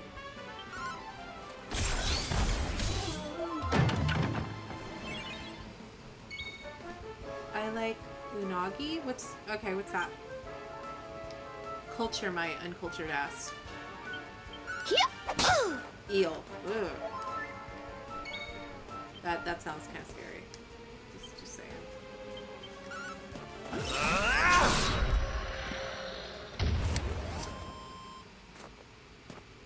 Will you only do content on specifically RPGs for all the users who have this channel? I've covered some non-RPGs if you actually go back and look at my video list. I'll cover whatever I honestly am in the mood to talk about, which is mostly going to be RPGs, to be fair. But I also play a lot of horror games and adventure, like point and clicky kind of stuff.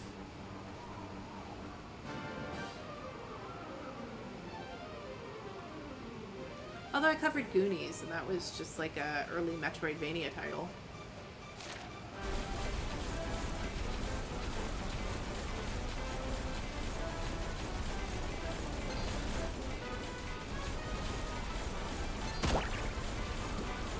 Haha, I love hitting these guys. Got away, hit all of them. Tell me this isn't fun. Hunting slimes across the screen. Slime buddies out.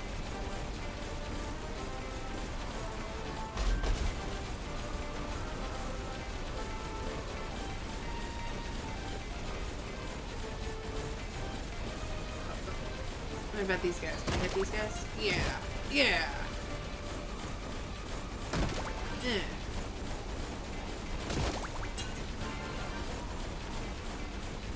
Not you.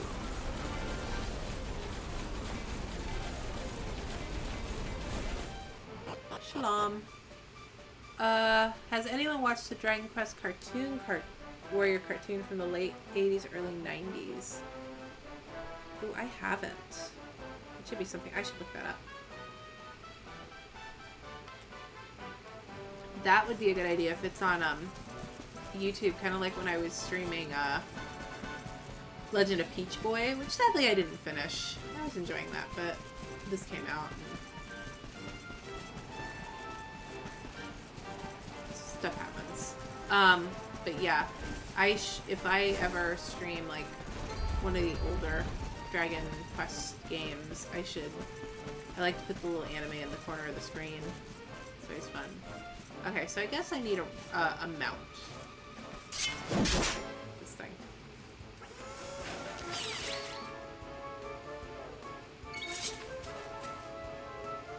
I actually laughed out loud and had to stop playing for a second the first time I accidentally punted the slime with my horse.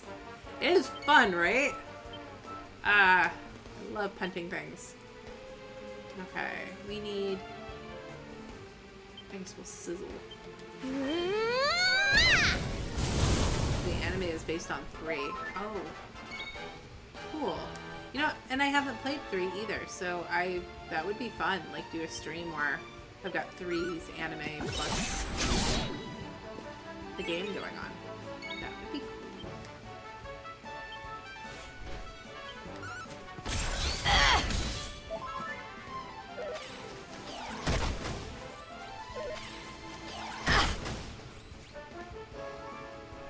He's sleepy. Let's see. She is actually going to use her swoosh spell. So I never get a chance to use it. I get all these enemies to hit.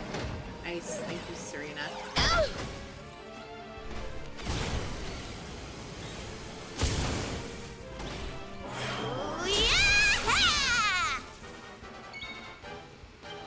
Oh! Heals all allies, enables HP to regenerate. That's kind of a waste right now.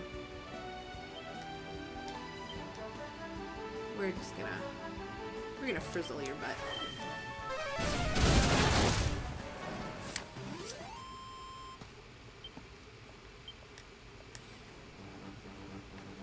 Okay. No, no, no, don't. Damn it. Get away from me! I have no interest in fighting you! Okay, where do I need to go? I need to go up, obviously. Whoa, up here? Nope. Up here? Maybe? Not quite. Let me up. Move over here. Woo! There's the ticket. I found the stairs. Oh, this is so much fun. Jumpy, jumpy, jumpy. Okay, now we need to jump. I guess there. Woo! It's like walking on the moon.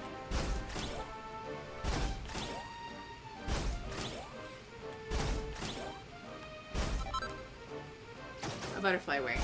Some poor butterfly made it all the way up here and then died. Okay, so how do I get over there? Oh, I see.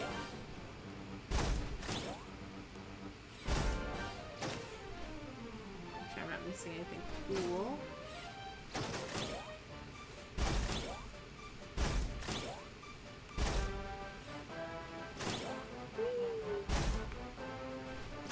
I kind of have a feeling I should be keeping an eye out to make sure there's nothing.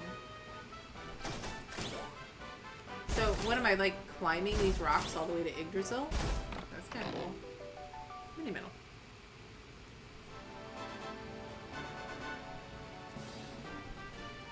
Okay, mini metal. I don't need you. Nope, nope, nope, nope, nope.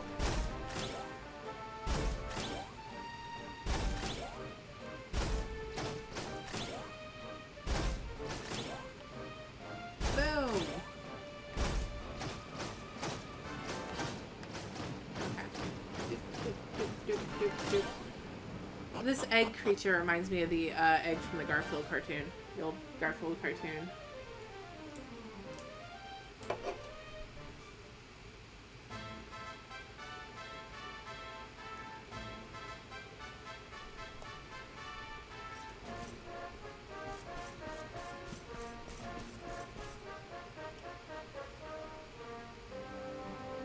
Oh. Nice statuary. Oh, there's people here. Oh, it's like Zenithia or... Dragon Quest series loves its Roman gecko architecture. Roman Greco. Not gecko. They're not lizards. Lizard people were living in Who Rome. would have thought a place like this would be hidden away at the top of that mountain trail? It's breathtaking. Yes, thank you, Sheldon from US Acres.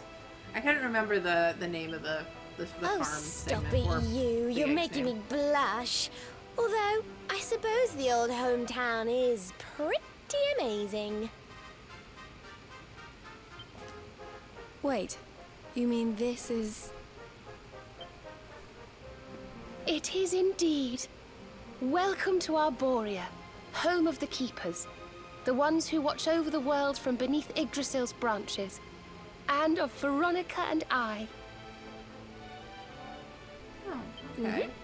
I always thought it was a little bit, well, dull. But it's good to be back. The altar in the vision we saw appeared to be in the highest part of the First Forest, which lies just beyond the village. But we should stop off in Arborea before we head up there. Everyone will be ever so pleased when they find out the luminary has come to visit.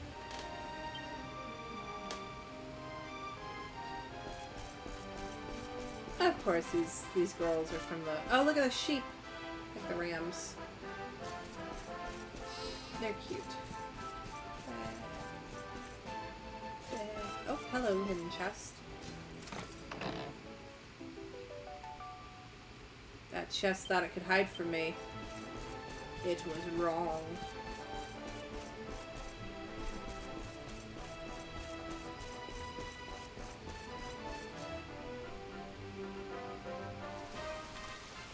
O great and glorious Yggdrasil, whose holy heart is the source of all life, and to whom all life returns, we thank you for this gift. The withered leaves fall from your branches, and fresh buds spring forth in their place. One life ends, and another begins. I missed that chest. Yeah, that was a surprisingly well-hidden chest. O mighty Mother Yggdrasil, we pray that you will bless this new bud, this child of Arborea. May he grow into a leaf worthy of your benevolent boughs.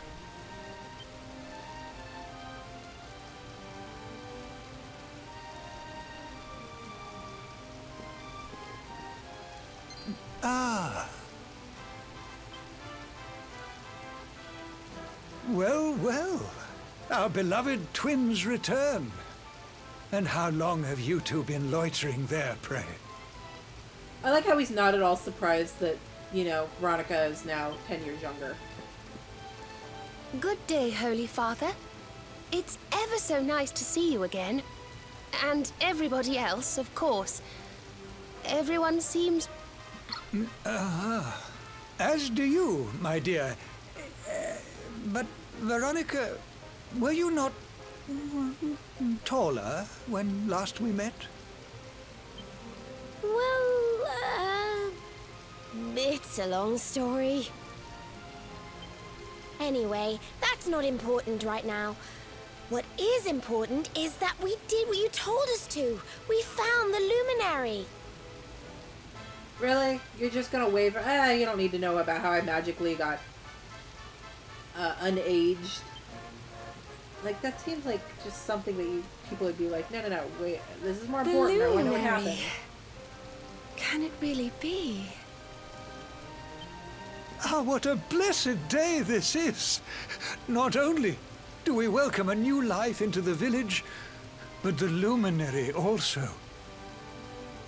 I am Benedictus, High Priest of Arborea, and I have waited my whole life for this moment.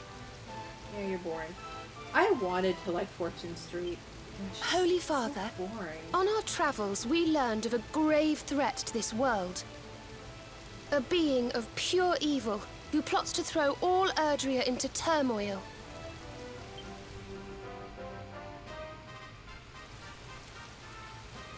I see. So this Mordegon has corrupted the minds of Heliodor's best and boldest, and is using his evil influence to turn the world against our friend here. Yes, but we think we may know how to defeat him. We have to go to the World Tree. A great power awaits us there. There's an altar somewhere in the First Forest. We think we can use the orbs to get up to Yggdrasil. It is just as I dreamed it all those months ago. I saw you, my dears. You were climbing toward the Tree of Life, the luminary beside you. It was this vision that caused me to send you on your quest to seek him out. A vision surely granted unto me by mighty Yggdrasil herself. Yeah, it's cool to see the Final Fantasy and Dragon Quest characters in chibi mode. All is now clear. You were climbing toward the great altar of the First Forest. And indeed, this is where you must go. The path to the forest lies beyond the cathedral, as of course you know. I will await you there. When you have all 6 sacred orbs in your possession, come to me, and I will show you the way.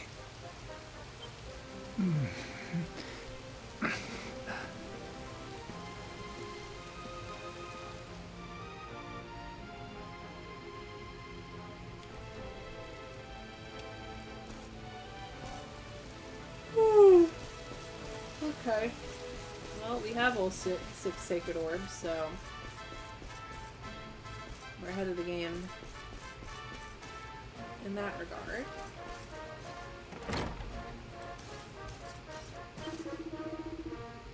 Ah, Luminary. Welcome to Arborea. I, Fidelius, proud father of Veronica and Serena. They're their dad? I always knew my little angels would find you. I only hope that they have not been causing you too much trouble. Oh, you must be the mom. So you are the Luminary. You are younger than I expected. Father, forgive me, I have not introduced myself. I am Alma, Veronica and Serena's mother. The responsibilities of your new role no doubt weigh heavily upon your shoulders. I trust that my daughters will do all that they can to lighten the burden.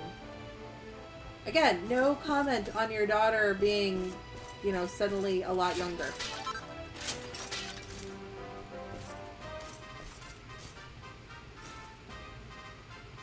There's a book called The Birth of Adoria.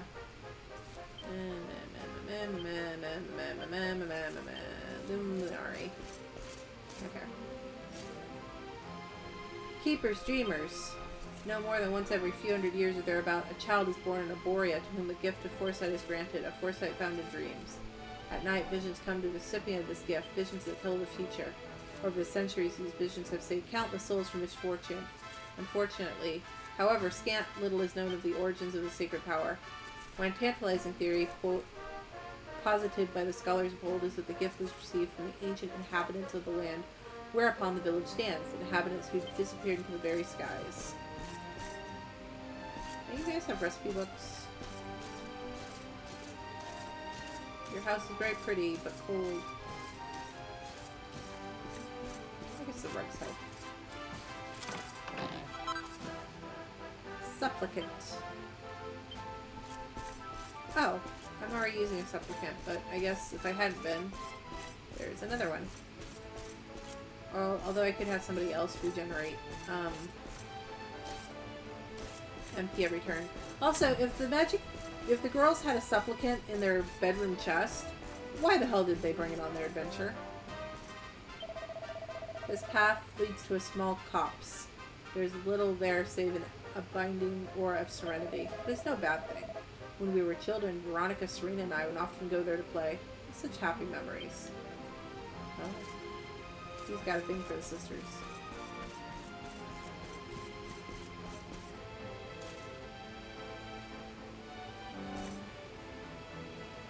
It's funny. I wonder why there's this little alleyway alcove can't do anything with. Unless, in the back. Can I shoot anything? Crossbow maybe? There's gotta be a reason for this. Nope.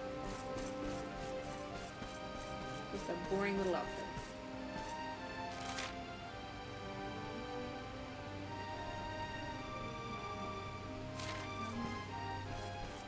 Let's see what happens with— oh! Wow! I missed something. Oh, I scrolled down the page. Sean Bayer. Loving the stream. Your streams have piqued my interest in RPGs, and I just picked up this game the other day. Keep being awesome. Thank you, Sean. It's extremely generous. How far are you in the game so far?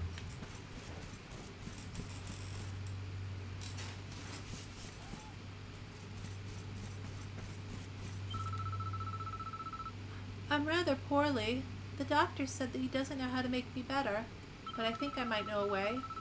My grandfather once told me about a magical flower called a wisteria.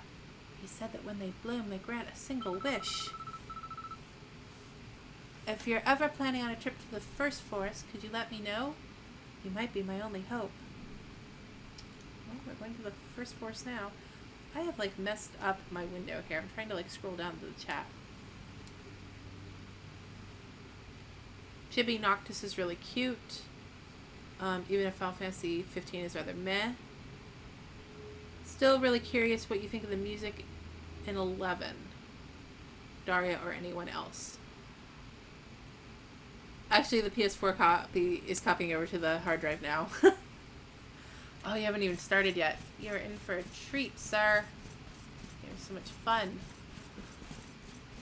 The music, you know, I was putting together my review for the, you know, the first part of the game, and I like the music in it. I know everyone's all up in arms that it's not, you know, the symphonic recording of the tracks. But if, I don't know, if you guys hadn't told me that that was an issue, I never would have had any problems with music whatsoever. As much as I, you know, as much as I liked the symphony in Dragon Quest VIII anyway. But I know that's like an exception, not the rule for the series.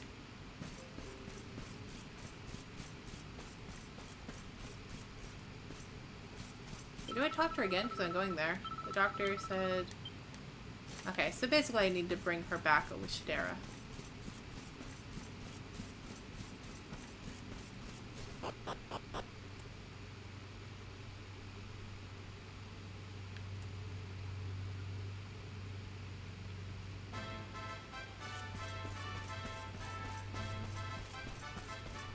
Let's see.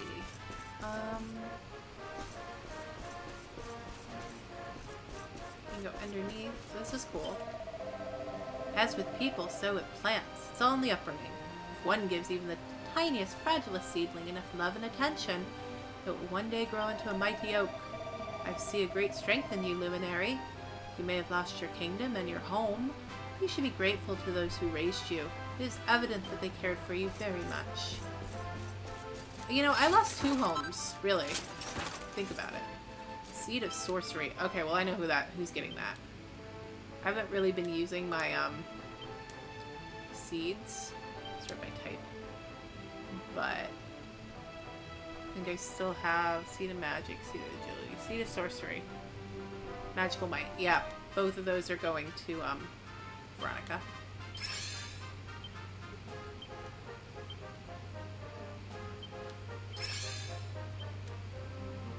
Seed of Skill. Seed of Therapesis. Magical Mending. Seed of Defense. Agility. Magic. Okay, these I'm still going to hold on to because I want to...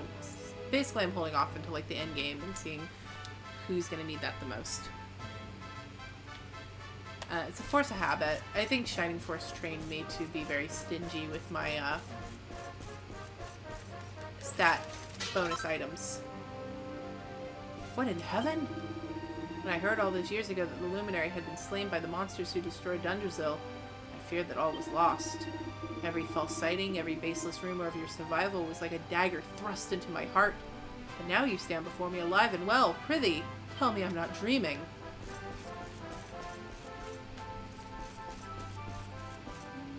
Okay. I've been hoarding all my seeds as well. Anime seed order.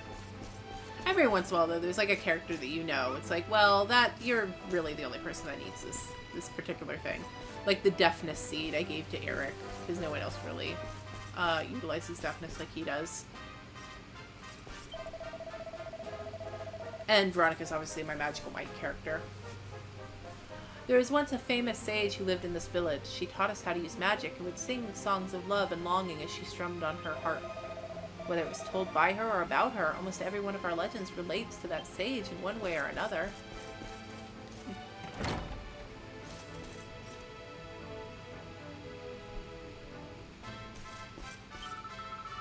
When I grow up, I want to be just like Veronica. That's why I'm studying magic, so I can sling fireballs just like she showed me. And you know what? You're now about the same age as Veronica. Just throwing that out there. Architect of the Ancients. Nope, don't care. Some statue. Pay respects to the mighty. Okay. Let's talk about that big old statue we saw when we first loaded the area. Celestial Scheme.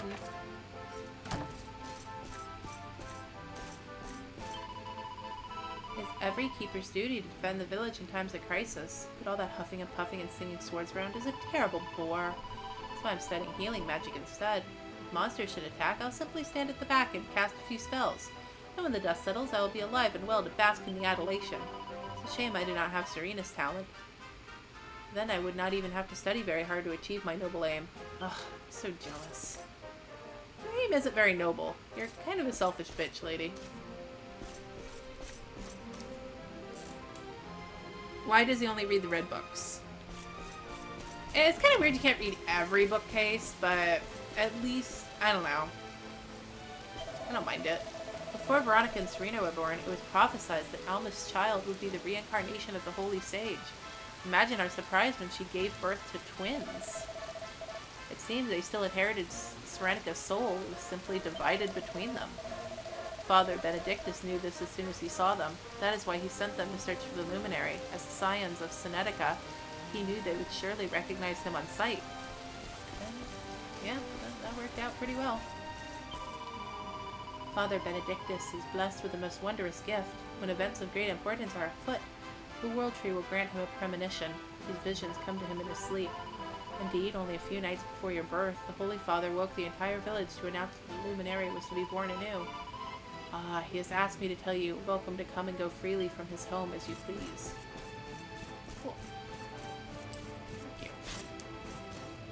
Anything over here? Maybe a mini medal? We kind of need, I think, 2 or 3 more. They're the chosen books of correct knowledge. Yes.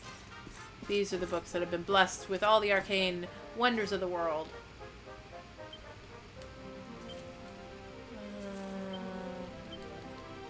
I wonder if I actually paid attention to the treasure hunter books, if it would lead me to a treasure. Chalky! The great treasure hunter that's been raiding all these books is my grandfather Chalky, and I haven't been reading them because I'm a terrible grandson. Oh, so you're the luminary, are you? You do not look much like a legendary hero to me. In fact, you look more like a heroine. Just look at that hair. It's even silky and straighter than mine. Almost annoyingly so.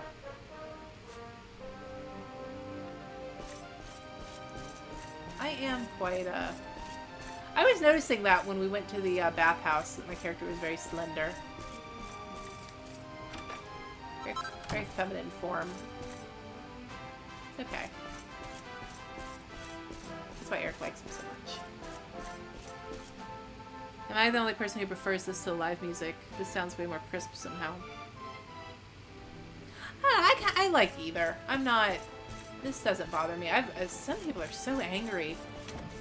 Like, I was watching a video that was talking about how the music was different. There were people like, I will never buy this crap because they didn't put in the music, and oh, this just hurts my ears. And it's like, really, dude? How can you tell all that about the hero's hair underneath his helmet? That's a good point. This path leads to the top of the mountain. It's a sacred place where none may set foot without Holy Father's permission. Forgive me, but I must ask you to turn back. No. Okay. Fair enough. You need permission. Oh, we're gonna go. Let's take a bath. Whee! I have seen many a baptism in my day, but the pleasures of welcoming another child into our midst never lessens. And how much greater the pleasure is when it is accompanied by your coming luminary, another gift sent to us by the almighty Yggdrasil.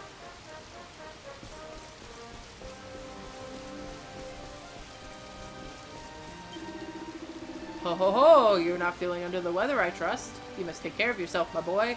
There'd be no greater pleasure in life than to tend to one's own health. Indeed, you seem to be in fine fettle. If you should ever plan to pop to the first force, pray speak with me before you go. I might know of a way to make that fettle of yours even finer. I guess I have to talk to... It's like people keep saying, come talk to me. It's like, well, I'm going to the first force. But maybe I have to talk to the Benedictus first.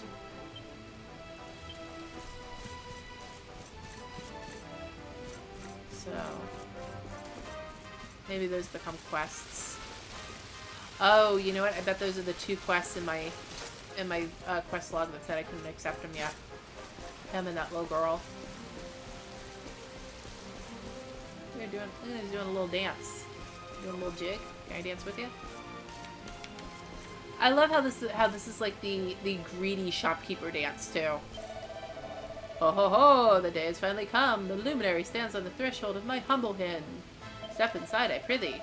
If you and your friends were to stay the night, this establishment would surely go down in legend. I shall rename it the Holstery of the Heroes, and it will be celebrated for generations to come. Look at that, just thinking about marketing. I mean, honestly, you could call it that anyway. No one would ever know whether or not I had actually slept at the inn. You wouldn't be any different from any other tourist trap in the world.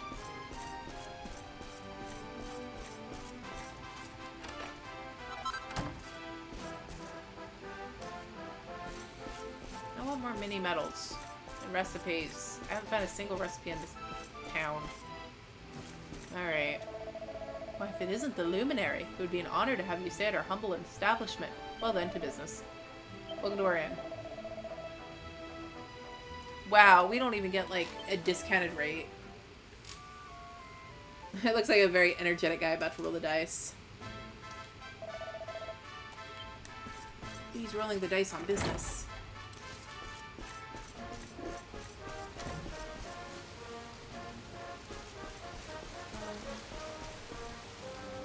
Okay.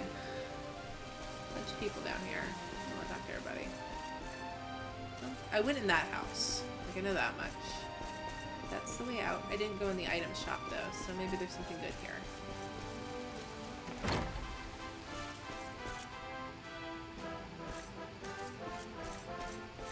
Oh.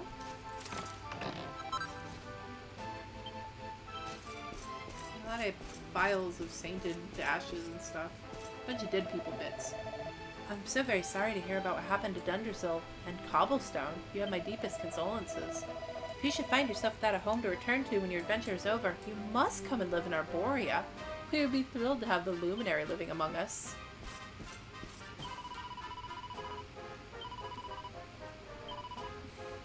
Well, I don't have much money, but... Magic vestment, mirrored earrings, heavy armor, magical skirt, silk bustier, focus hat, staff of anti-magic, sprig de zil, winter's way. I can actually make some of these things. It's quite Grecian here. Yes, this is definitely Athens. That's, I mean, that's a normal area in Dragon Quest, though. There's always the Grecian area. The Grecian areas are always so holy, too. Okay, I gotta get permission to try and go there. This was the one dude's house, so I guess this is where we're going.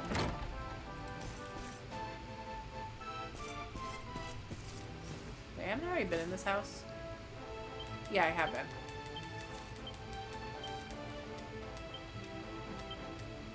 Yeah.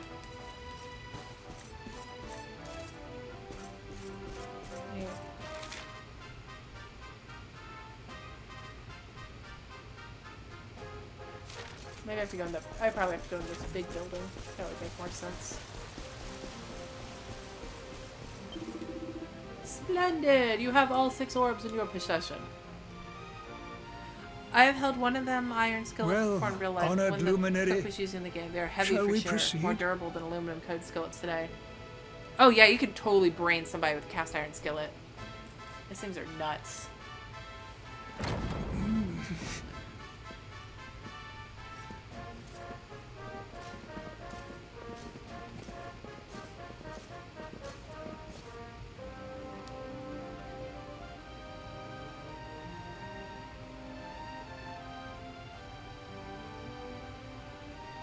These pictures, they're incredible.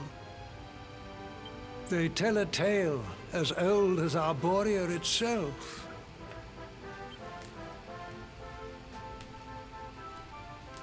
The tale of the Luminary, a child chosen by mighty Yggdrasil, one sent to save us from disaster. Our friend here is not the first to be known by that name.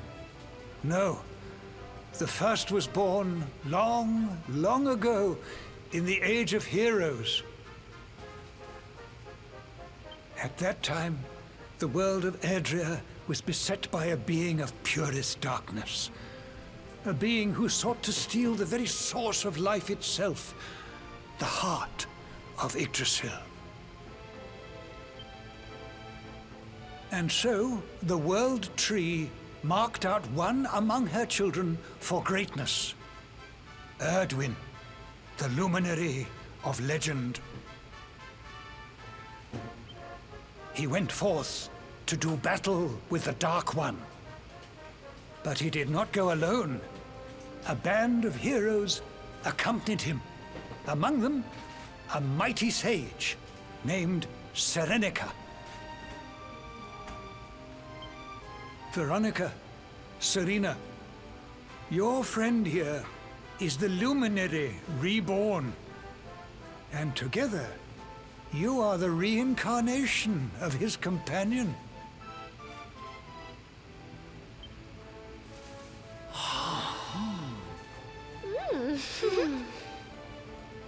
As for Mordekan, I suspect that it is his darkness that your friend, the latest in the line of luminaries, was born to banish.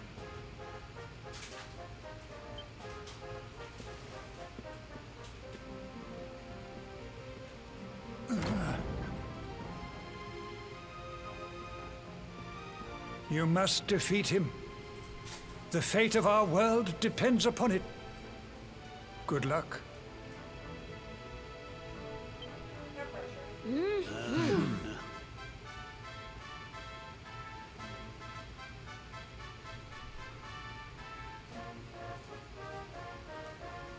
No pressure, no big deal. Just go and defeat him.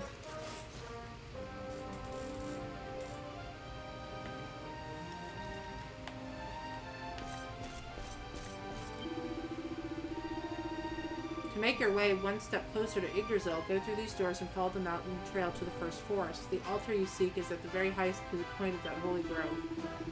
The forest overflows with life, but not all is friendly. You'll do well to stop by the armory before you make your ascent.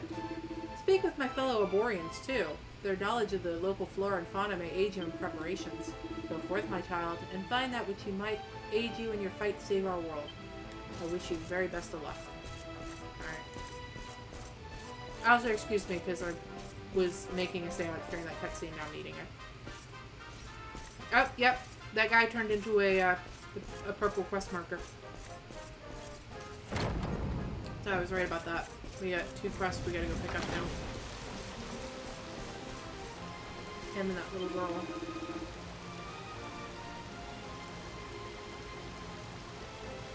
Ho ho ho, you're not feeling under the weather, I trust. You must take care of— oh, it's the same thing. Super soup! Or at least I will when it's completed, young man. Will you lend me your aid in concocting this miraculous broth? Cool, butterfly pond. Kale.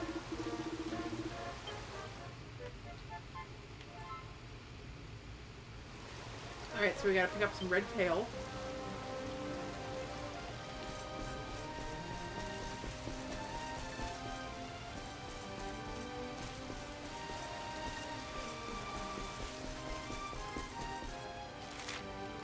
I like how the Benedictus was like, talk to the townspeople, they'll tell you about the flora and fauna. Well, all they're really doing is like, talk to the townspeople, they'll send you off to go get some plants for them.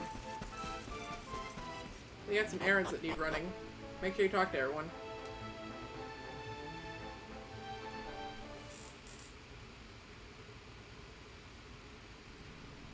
Oh, did Adam leave?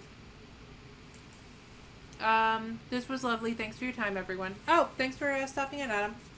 Have a good rest of your day.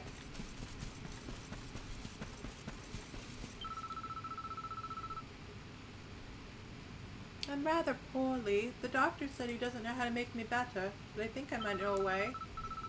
My grandfather once told me about a magical flower called a wisteria. He said that when they bloom, they grant a single wish.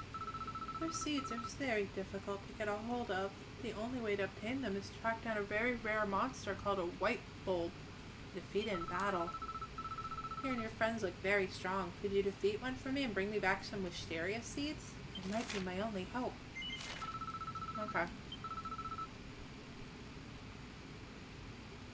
Oh, it's a rare monster. Sprite bulbs.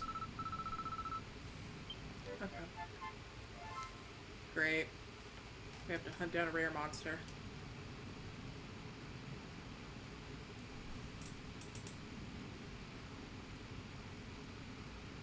Anytime I hear someone say flora and fauna, I keep remembering Master Miller's useless advice in Metal Gear Solid.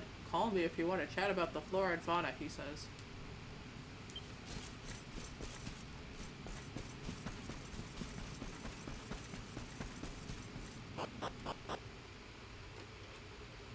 Looks like we're unlocking a dungeon.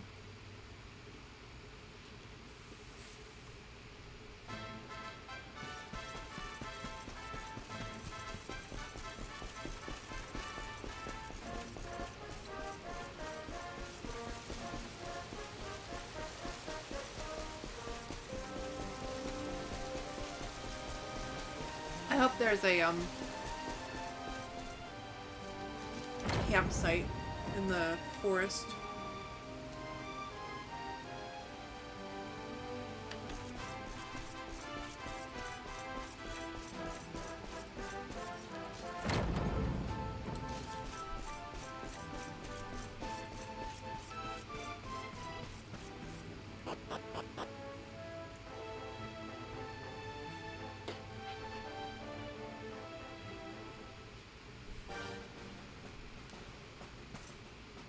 And yes, there's a Metal Gear game where you get attacked by hamsters. Jesus.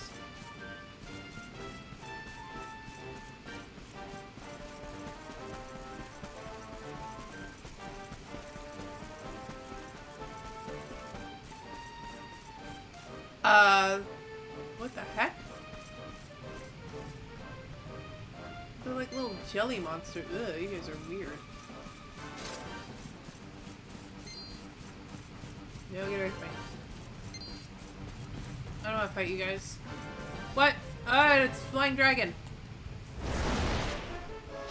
An ethereal serpent.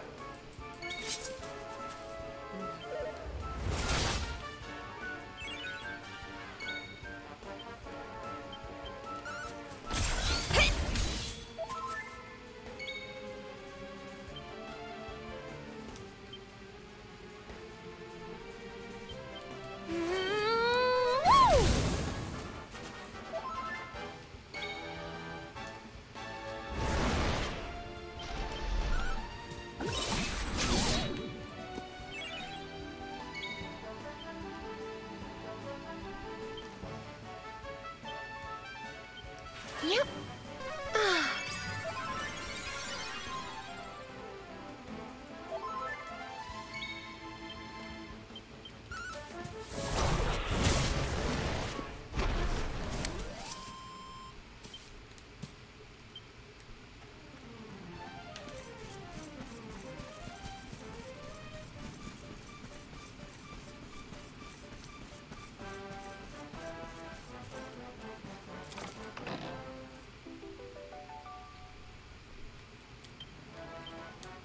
Ooh, mini metal.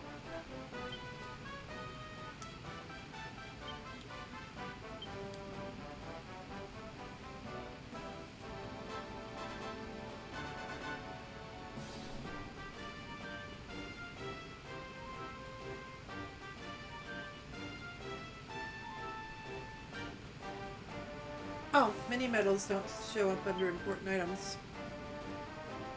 Or items, for that matter. I wonder where you can see how many mini metals you're actually carrying.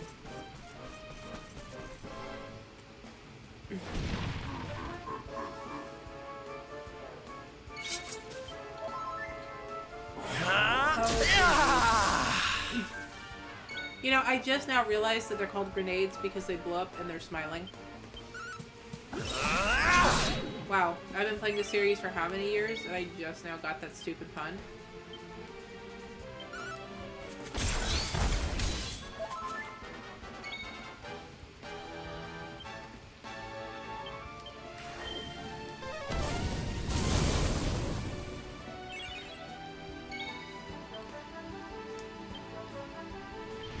May heaven's winds propel thee hence!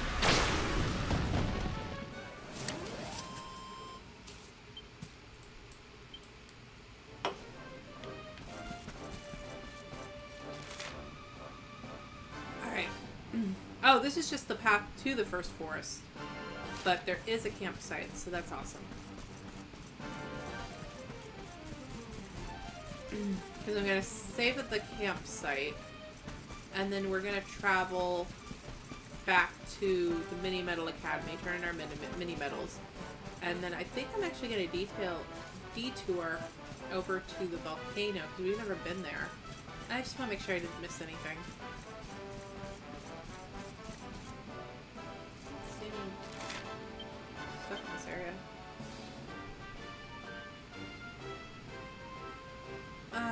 Actually, we're gonna check out that dead end south of us, then go to the campsite.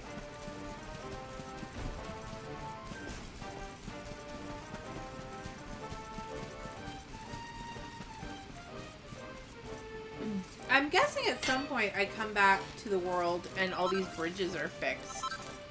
Because there's been a few times that, or I get maybe a flight ability. Because there has been a few times I've seen a bridge like that with a chest on the other side, and it's like, well, I can't do anything about it now.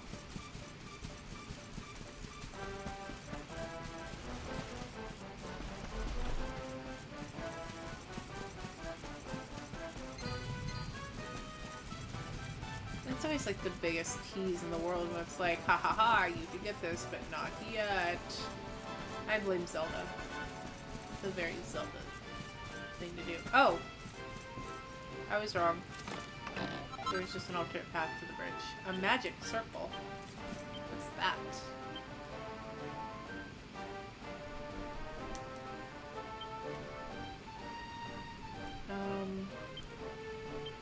Is it a shield?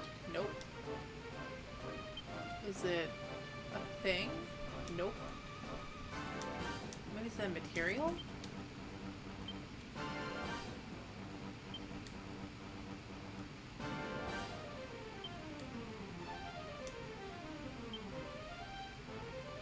Magic circle. A throwing ring encrusted with enchanted gemstones that generates magical power. Increases the wielder's MP. Accessory? Let's see. I'm not gonna wear it, but no. Throwing ring?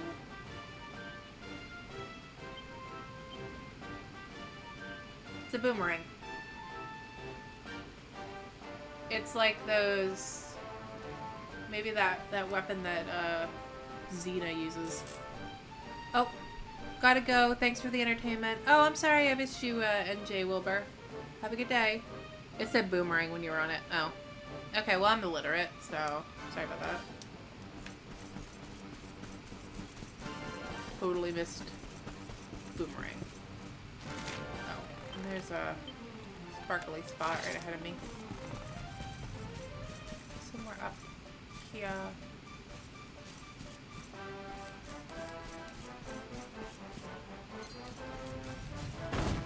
No, don't hit that guy. Oh, I found this dragon. That's the time I pissed off a dragon. No. Thanks for fighting it. Chakram. Yes, thank you. That's what I'm looking for.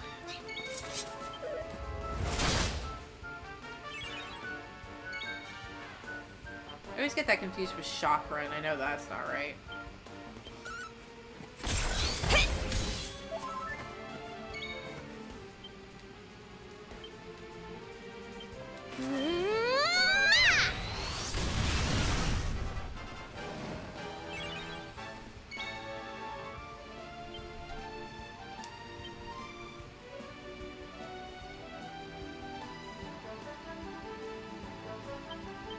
Oh, we'll try to whack it. I don't think it's gonna work, but yeah.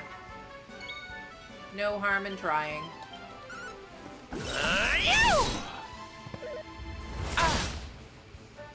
He hits hard. These dragons are nasty.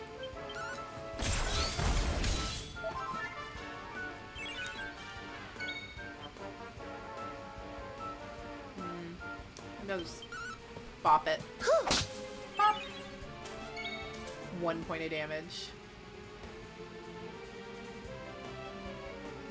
And Crackle is a spell we don't use yet.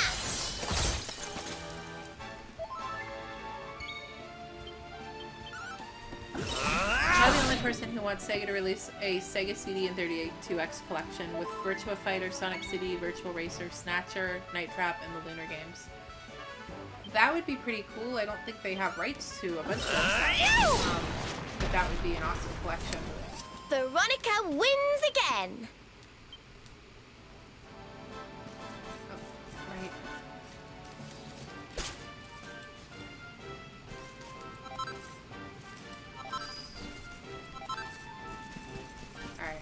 Now we go. Stay at the campsite. It's almost 1 o'clock. Okay, so we are actually not gonna make it to the first forest today. We're gonna do our little detour, and then I have to get my son in about an hour.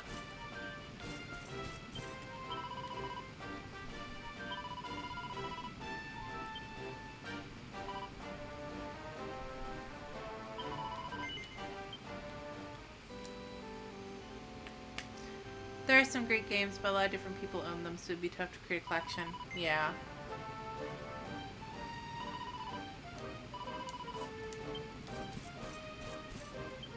It would be nice if Sega did release more of their Sega CD and 32X games, because I feel like that they don't often make their way into, you know, compilation sets.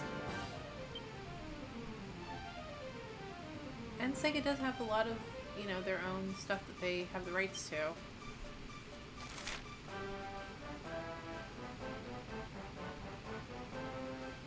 Alright, we were gonna go to Hotto and check out the volcano. And for some reason, I was expecting the story to send me there, and it, like, never did. Well, yet.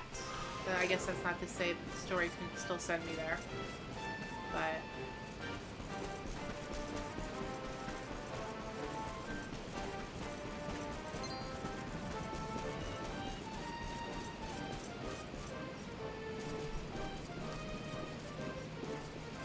is there an English guidebook? So someone else was telling me that there's no guide to this game, which is insane to me. Okay, Mount Hut is right here.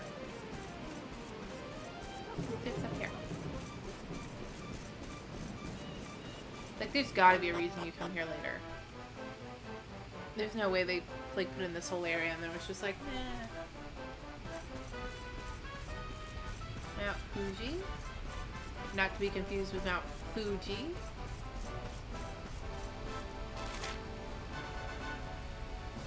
Okay, there's, looks like a door that's probably gonna stop me at that door. But we'll check it out anyway. There's a sparkly spot in front of us at least. Look at there.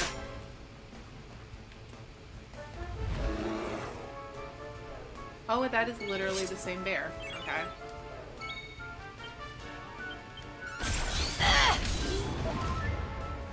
I killed the bear.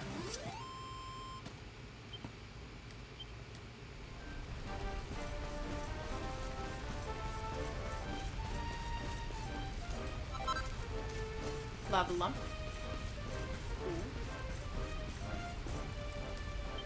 Firmly shut. Okay, yeah. So there's a story reason to come here. We just don't know what it is. I thought that bear would be more impressive.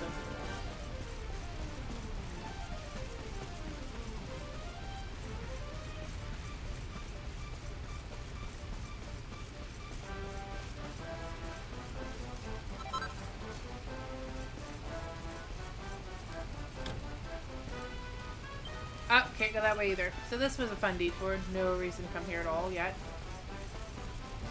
Okay. So now let's get to the mini metal place.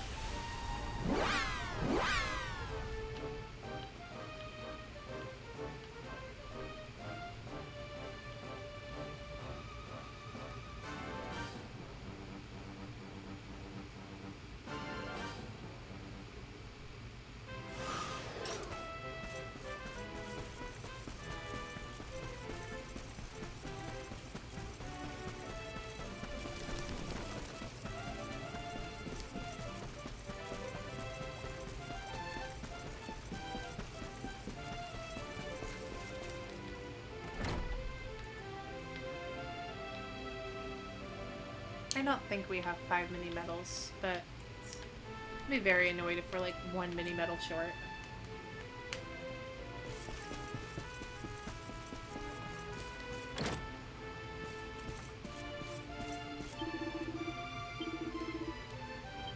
Oh my god, we are.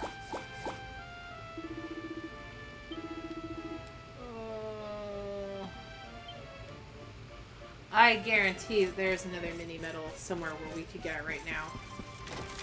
Alright. When I first started this game, I had no idea that I could break barrels.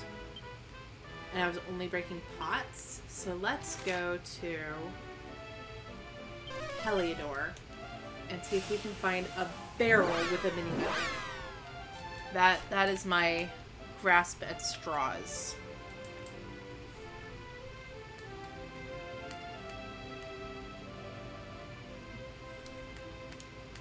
I know there's a mini medal before we hit the next part of the game. There's gotta be. Like, I've just missed it.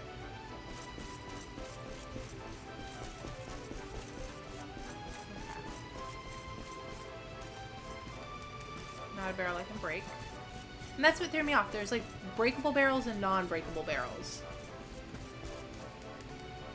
That's weird. That bag just like magically appeared on top of that barrel. Okay.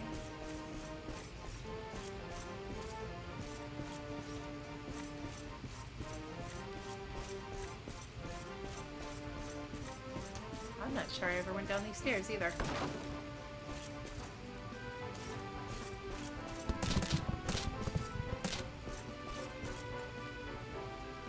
So work. Dum da da da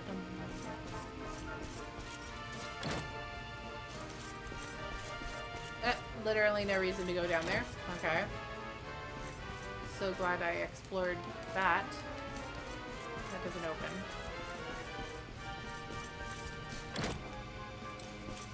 Back in here. Did you open all the red doors? Yes. I have definitely opened all the red doors. I think.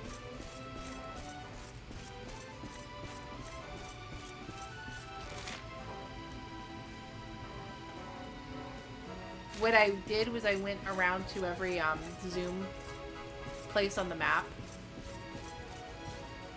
and looked at the map for the pink icon, and then I sailed all the islands.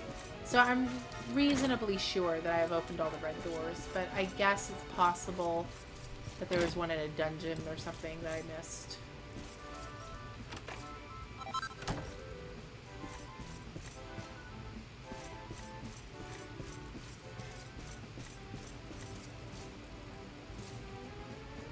Oh, I already looked at this. But I was when I first started streaming, I was pretty lax about, searching all the buildings. So it is possible that it's just inside a building here and I didn't get it.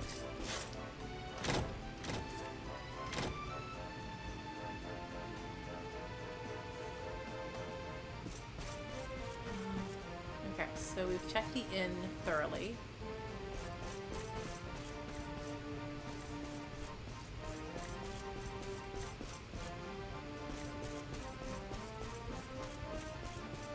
Look at all these cheap non-breakable barrels. Oh, I've already been in here. That's the end. Okay. Oh, like these. Totally didn't know I could break these before.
This was kind of...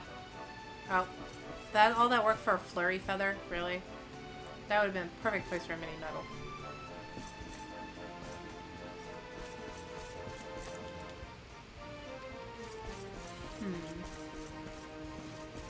You know, I feel like this town was designed around training you to, like, jump on things and explore. But then, there aren't really any other towns like this in the game. Like, no other town you're required to jump around on the rooftops.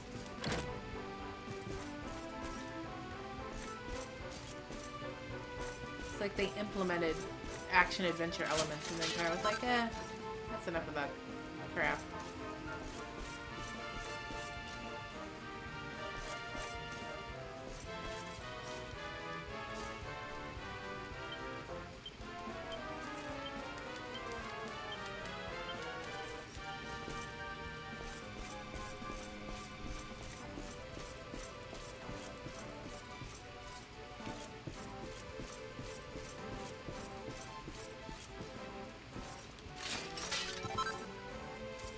$9 gold coins. It's a lot broker back in the Heliodor City days, wasn't I?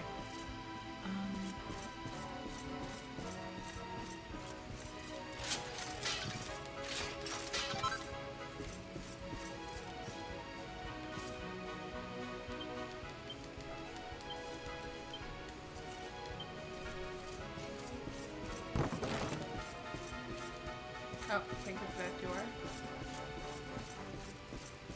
I am fighting a bunch of stuff that I didn't discover before, so that's promising.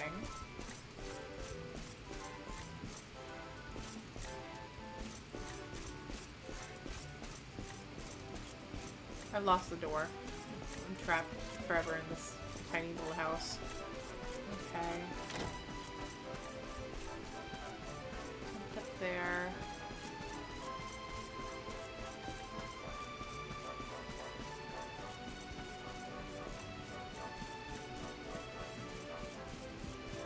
Oh, 2 barrels.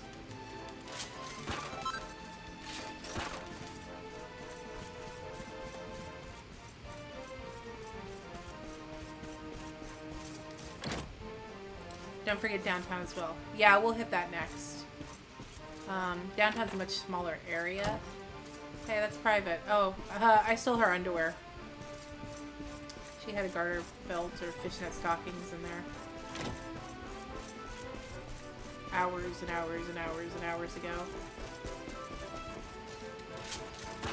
Nice collection of barrels. Mini metal. German gold. Medicinal herb. Cheap bastards. Give me a mini metal. Oh, put that in here. And how many people actually come down here for a seat of strength? I think that's pretty cool, but not what I was looking for. Okay, that will take me down to the...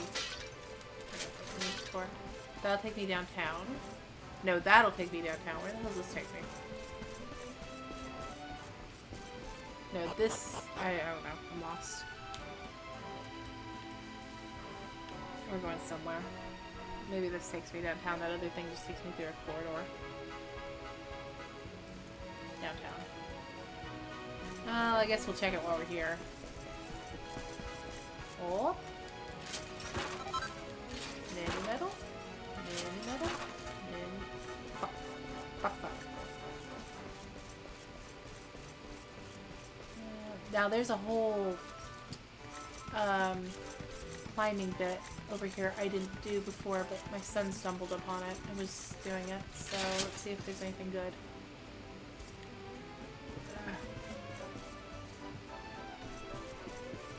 Some barrels. Clearly there's something in these barrels. Like... Oh, no. They're not breakable. You asswipe. God damn it, I was lured by false hope. Is there anything more heroic than smashing pots? Nope. I will vanquish this town of all of its pots. Never again shall they be terrorized by pot monsters. There's a, I forget what it's called, but there is a enemy. It's like a pot mimic, I think.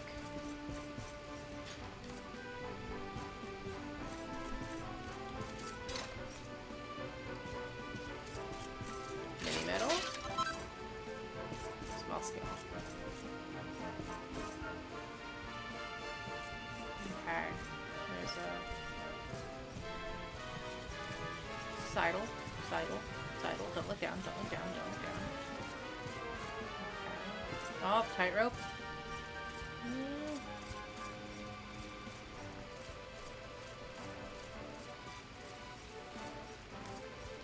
We're going on the real scenic tour of the city. I guess now we're gonna have to duck. Crawl.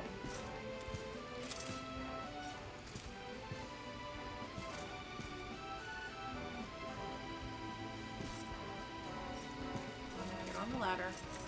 Sucks to fall off the roof here. Mini middle. Yeah, like anyone is hiding money in this town. Like that would not last. Well, there's a lot of people living up in a small space. You have to build upwards. That's why I live here up on the second floor. Ain't saying it's ideal, mind you. Floors all wonky and getting up and down is a right old pain. Still, it's home. Yeah, if you had to take the path that I just mini metal. Fuck, it's boxer shorts. God damn it.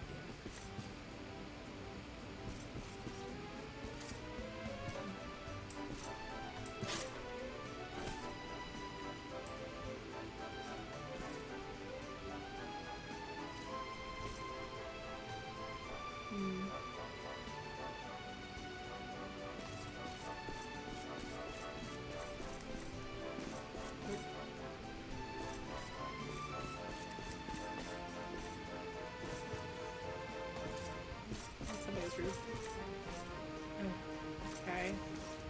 Damn. It was like the perfect place for mini metal and didn't pay a single one.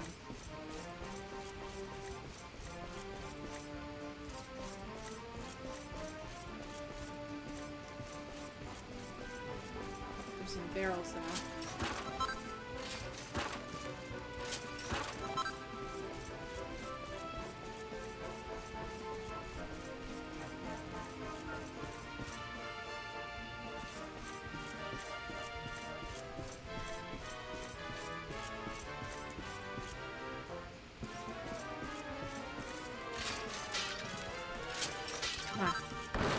Flintstone.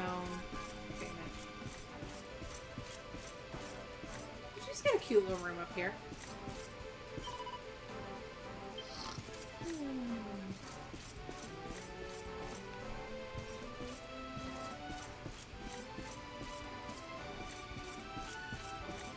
I love how Heliodor is like the only city in the game with like squalor. Like, literally, these people are living worse off than everyone else in the entire game.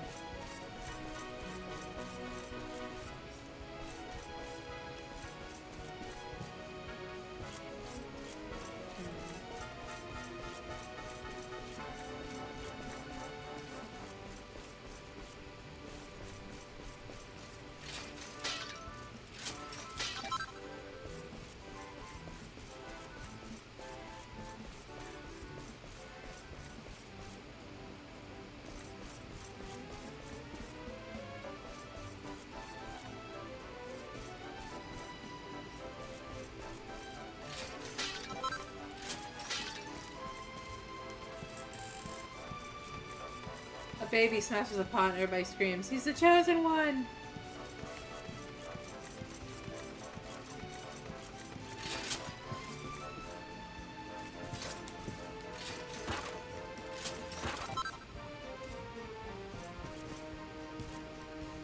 That's what parents do.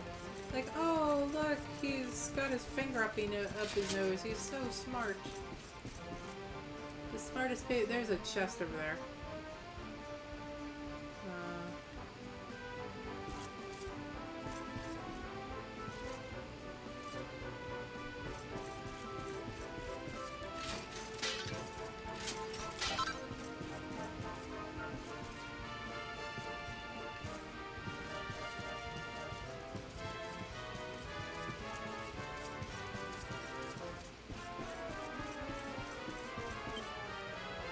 Use the planks on the left at your own risk. Stick to the wall. Alright. Don't tell me twice. Oh. Ah, JRPGs. Roll up, smash people shit. That's right. By the way, the review you posted of this game was real good. I've retweeted it twice since you posted it. Well, thank you for that. I'm glad you enjoyed it. Okay, can I get up on this rope? Okay, there we go. Okay, maybe this will take me to that chest I saw earlier.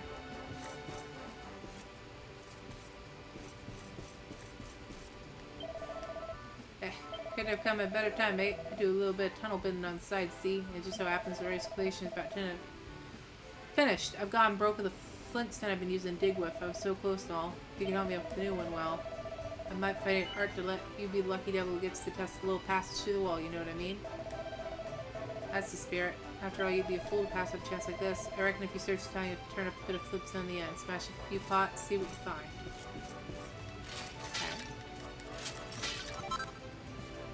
I got a chunk of flintstone right next to you, buddy. Oh, looks like you got there. A nice little piece of flintstone. Much obliged. Now we can finally finish me tunnel. Just give me a second here.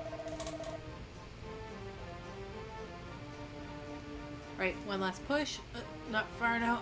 That's alright, my son. I can see daylight. One bigger.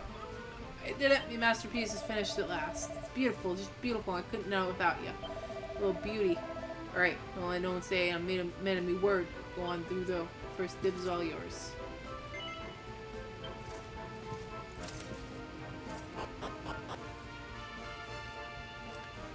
I'm kind of glad we came back to do this. We've found some cool stuff in the Heliodor slums that we missed the first time around.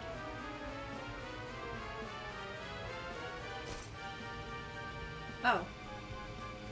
It's just a quick travel to Heliodor.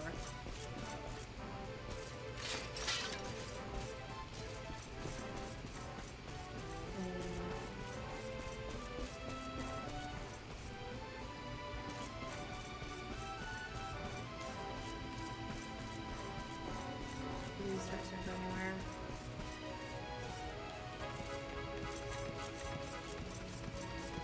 Wow, this city is so freaking complicated.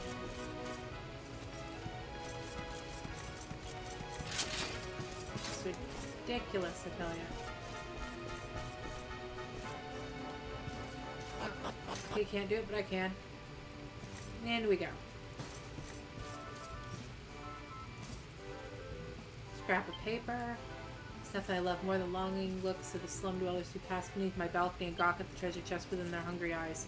The envy of the unwashed mashes is well founded, for the chest holds my greatest treasures, but I rest easy in the knowledge that it remains completely inaccessible. Just as I did yesterday and today, tomorrow I shall bask in the covetous glance of the rat staring below. Ha ha ha. What a dick.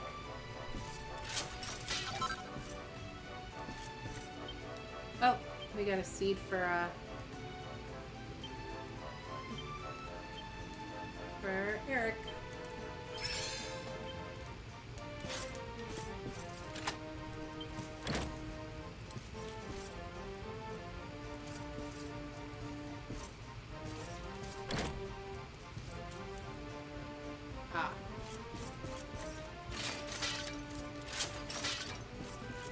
Okay, so what's he on about? Like a chest. Oh, that chest. Mini metal. Come on, mini metal. Fuck. Starting to think there are no mini metals in this town.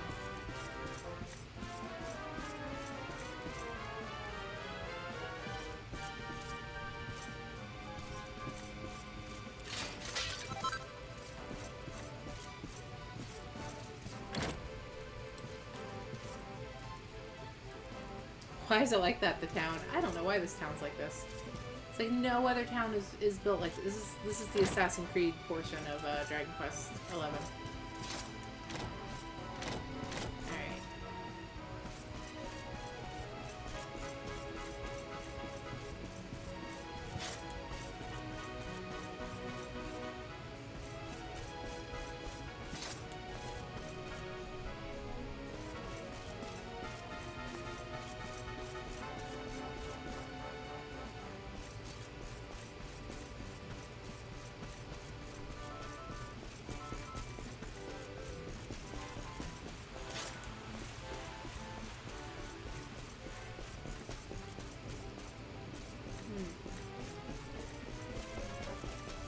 Maybe rich people.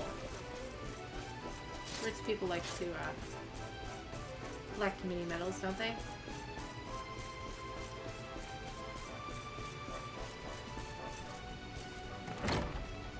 I hope there's at least one this town. It's ridiculous. You'd think there would be.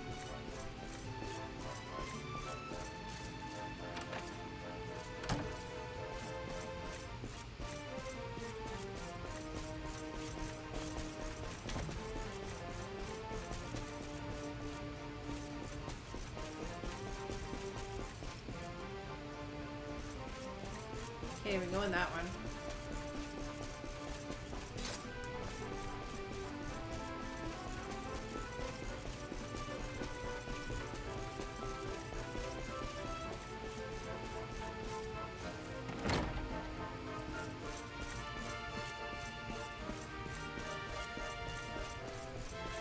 There's a treasure chest here where I got it.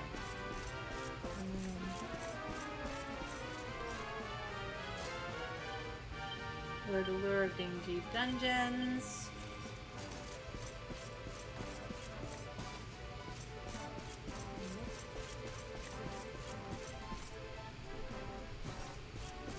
Nothing here.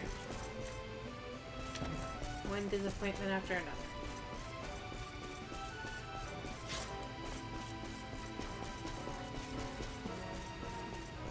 So there's a good old Dirk.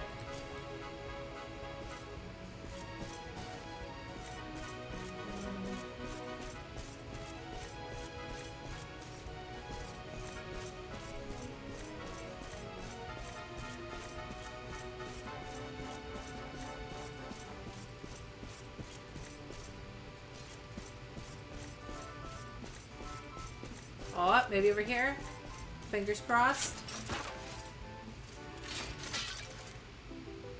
We found it! We found the motherfucking mini medal! Holy shit! Woo! Woo! Woo! Woo! Thank you, Dirk. Dirk. Oh, Dirk, you beautiful fat bastard. Thank you. Blimey, Charlie. Eric Neil Mucker. It's you. Your new pal and all.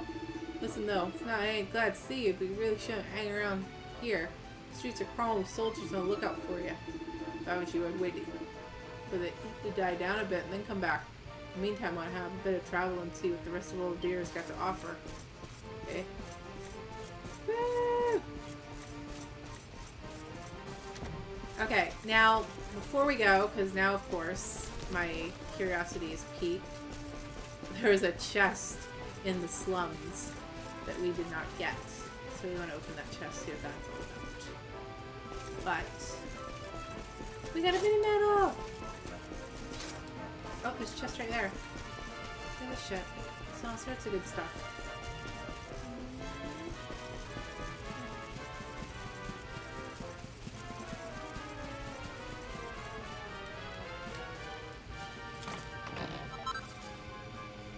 Seed of sorcery. Dirk's hiding all the good shit.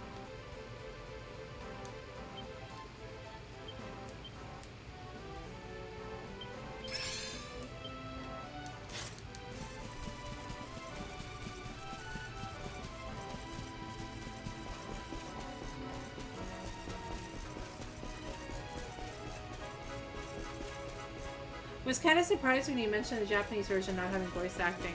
Yeah, I had no idea at first that it didn't either.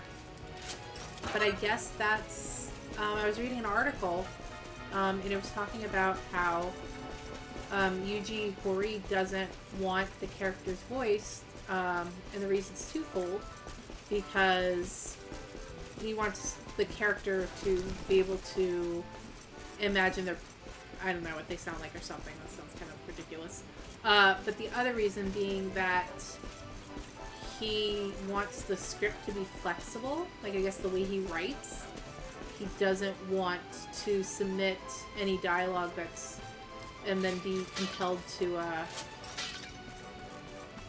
kind of be beholden to it. Like, he reserves the right to, up until the game's finalized, to edit the story. And obviously, when you've got voice actors, you kind of have to have, you know, set scripts that are then completed, submitted, and recorded. Okay, there was a chest. I don't know how the hell we're supposed to get that in chest. And really, how good could the thing in this chest be from the beginning of the game?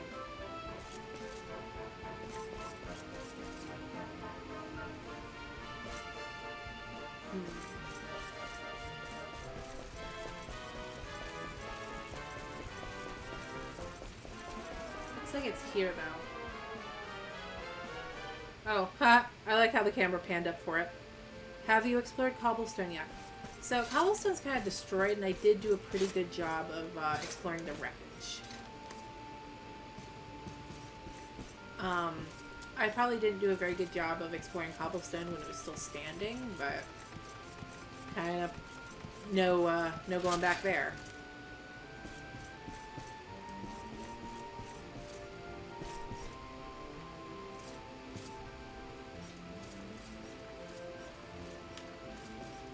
There it is. Well, that was kind of easy to do, actually. Not too bad. And it was totally worth it, because now we got another seed of agility. I had a feeling it was going to be a seed. Alright.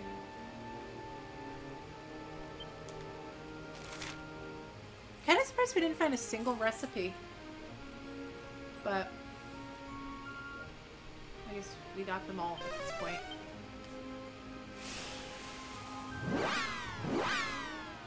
Square is famous for releasing International Edition versions of the game back in PS2 days. That'd be cool. Interesting they would do all the preparation work for it like that and then opt not to use it. Like, the game memory budget has to include it and stuff like that if it's implemented on the English version.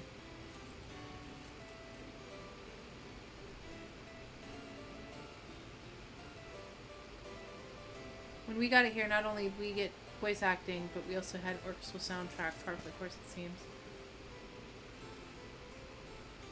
Yeah, there was no voice acting in Dragon Quest VIII Japanese either. I'm happy that apparently... I like the new localization conventions that the series has. I think 8 really started it. You know how all they do the accents, which I'm fine with the accents because to me it kind of harkens back to Dragon Warrior where they did the Old English. And it was really nice when they localized Dragon Quest Builders and they went back with all the flashback dream sequences and they went and all the characters were talking in Old English. Like that was a really nice touch. We did it. We got the Agility Gillet.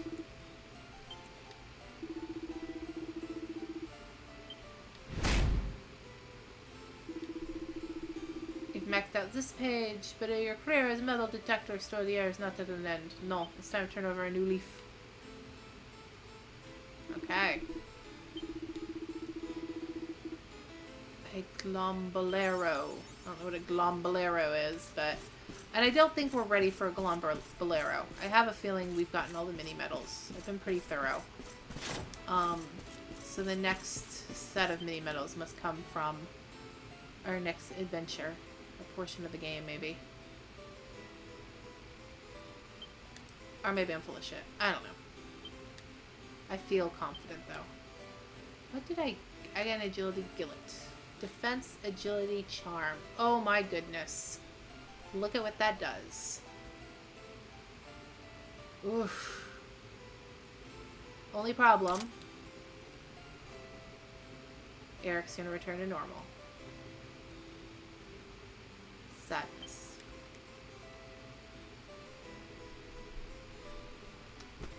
Yeah. Well, I guess it's time. Time to retire the fool costume. Ha ha ha, whole new page.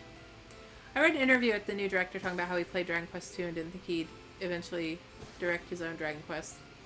He's got good ideas. This looks like Blighttown's non-evil twin. Yeah, Dragon Warrior 1, we definitely had an upgrade. Like, it's funny to see the Famicom version, and, like, the hero sprite doesn't even, like, have 4 directions. It's like it's like playing an old PC game where it was just a static moving sprite that faced forward everywhere you went.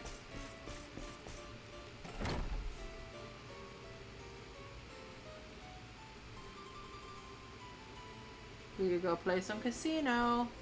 We could, because I definitely don't have time. It's already 1:30. Yeah, that's a good idea. Let's zoom back over to the casino. We've got a little bit of... We got a few coins. Dragon Warrior 3 is what introduced the day-night cycle. Oh. I guess it wasn't in 2. I kind of thought 4 was the one that introduced it, but I guess you're right.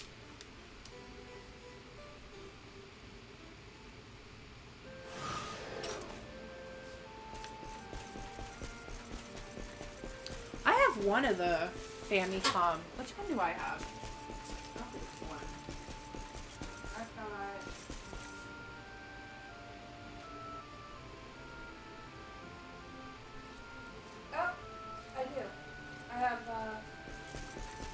I have Dragon Quest 1 on Famicom.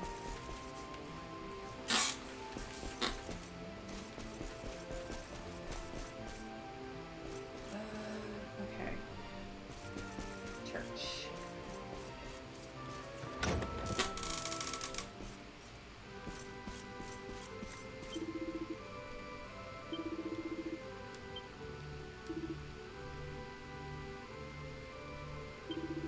Yes.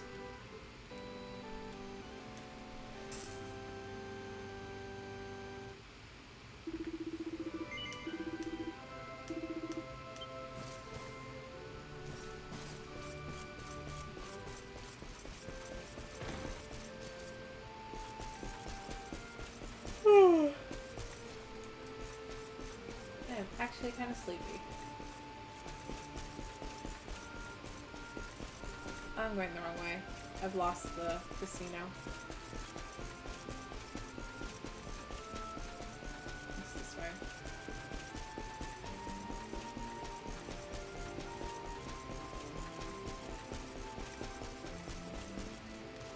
Late night gamblings.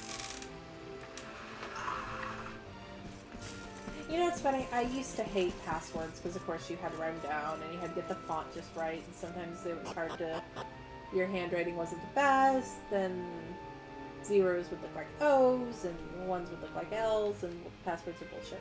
But now that we have cell phones and cameras, or cell phone cameras I should say, I kind of like passwords because you can just like, you'll never lose your save file because you just take a picture of it and there you go. And you can transfer your game between, like I can go from the computer to a cartridge, my cartridge could die, and I could just go to another cartridge. I did one time where I was playing a game of Goonies and I started at a friend's house in Boston, came home, and kept playing my game on my copy of the game.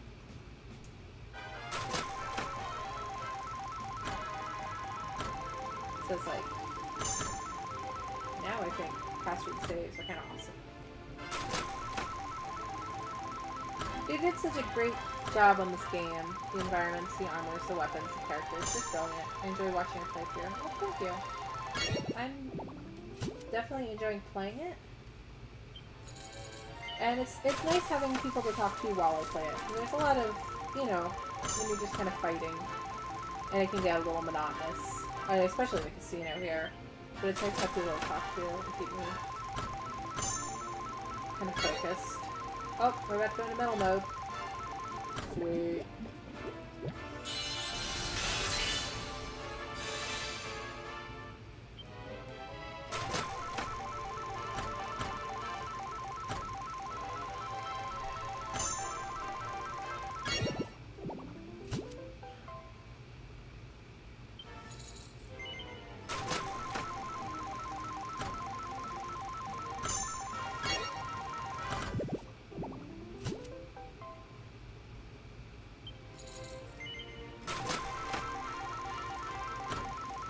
I never got around to Dragon Quest until 8. Was really sad that they didn't decide to bring that MMO over. It was unique take on the genre while still feeling very much like Dragon Quest. We were talking about it earlier, and I think if they were smart, they would consider bringing 10 over for Switch. I mean, I kind of got why we never got it before. Final Fantasy XIV, which is the current, obviously the current MMO that Square is nice. That Square is supporting in the US, had a rocky start, and I can see why they wouldn't want to divide their audience between two MMOs. You know, I think they figured that they would just be cannibalizing their own player base. But if they brought it to Switch, I think that's a whole new market. And I think they're starting to see just how, with Octopath Traveler doing so well, I think they're starting to see how kind of ravish the Twitch fanbase is for RPGs. So I think that would be a good opportunity to localize the game here. But that's just total speculation and wishful thinking on my part.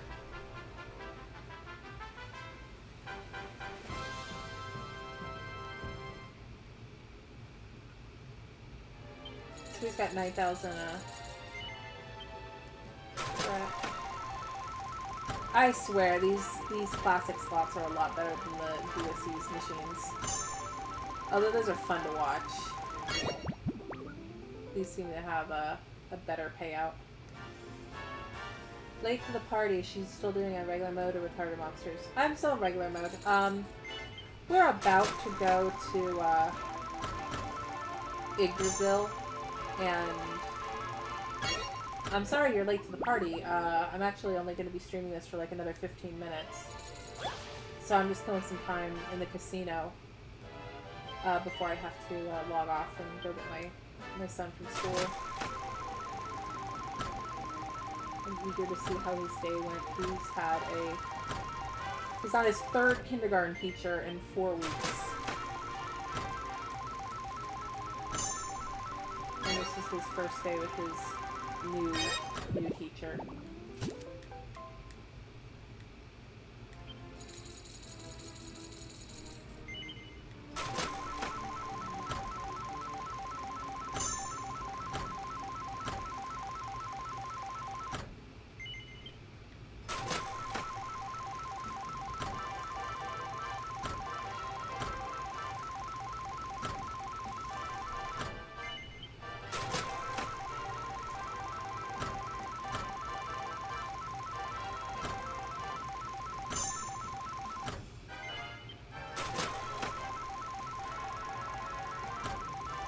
You know what I should do? I should make a video that's like why you should play Dragon Quest VIII when you're finished with Dragon Quest XI. That might be a good slant for maybe not so much a review, because I don't want to spend another 120 hours on fucking Dragon Quest VIII, but I'll make a good topic video. How do people control the casino probabilities? I don't know, I've just got decent luck with it.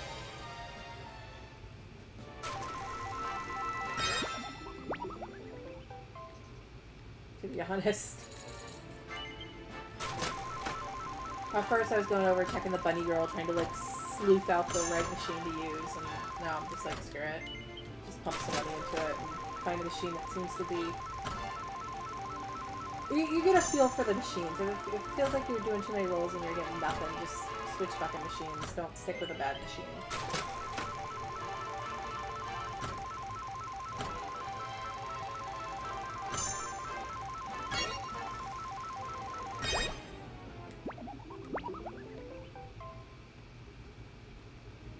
My wife only plays the regular slots when she has the silver chance or whatever it's called.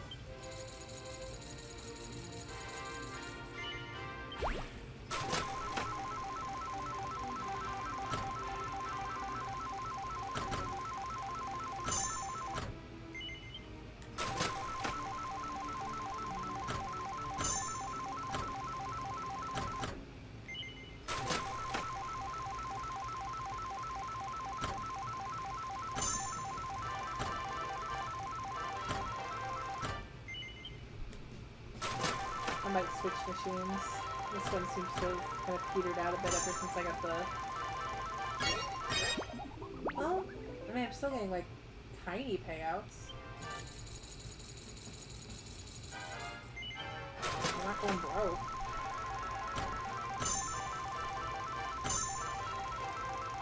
At this point, I don't even know what I'm playing for. Like, I've got the best weapon. I already cashed out for the 100,000 token platinum sword. And I got the bunny recipe. I guess maybe I would get the vest for experience.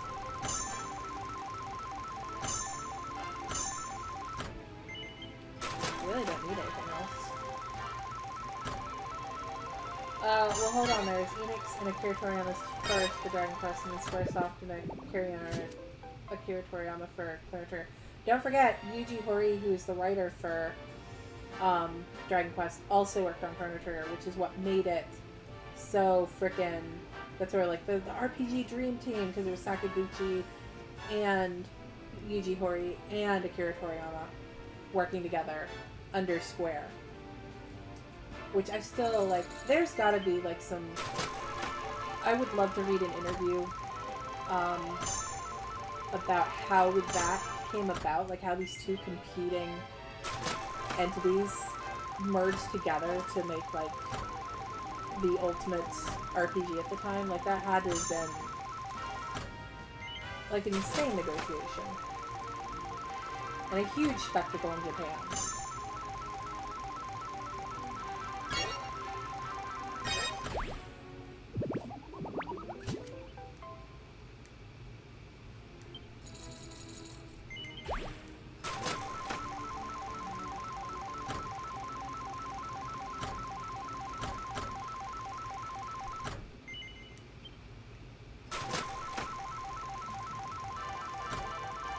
There are like 1, 2, 3, 4, 5, 6, 8 Dragon Quests in Google Play. Why not do Dragon Quest 7?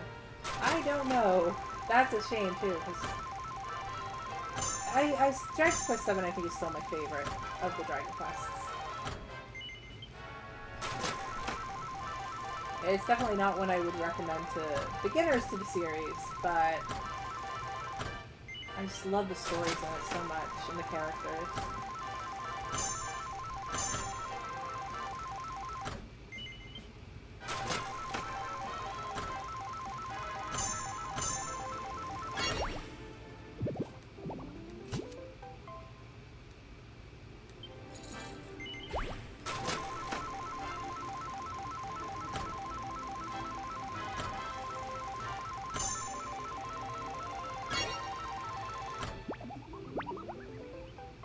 Trying to put food in my mouth while food is in there.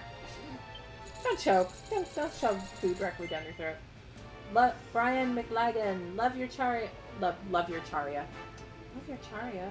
Love your channel, Daria. Keep it up. Thank you. It's very kind of you. But I read they're a lot nicer in Japan to their rivals.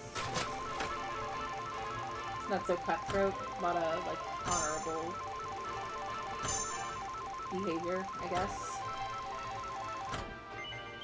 There's probably a lot of admiration, too, because it seemed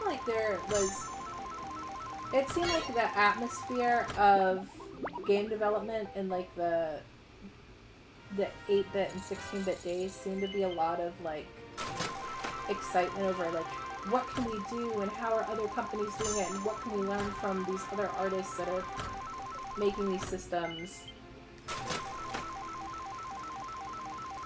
And I get the feeling that's not so much, that enthusiasm, like, isn't necessarily there anymore.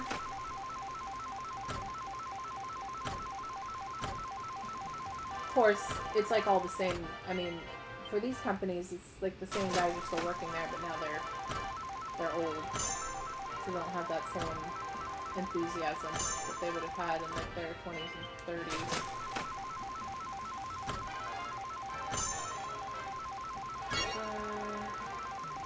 Come on, big money. I've got a feeling that that 9,000 payout is about the best we're gonna do for this session. Make it rain. I don't remember, but I found Daria first on Twitter. Oh, cool. That's yeah. That's unusual. I think most people probably find my channel first, then my Twitter, or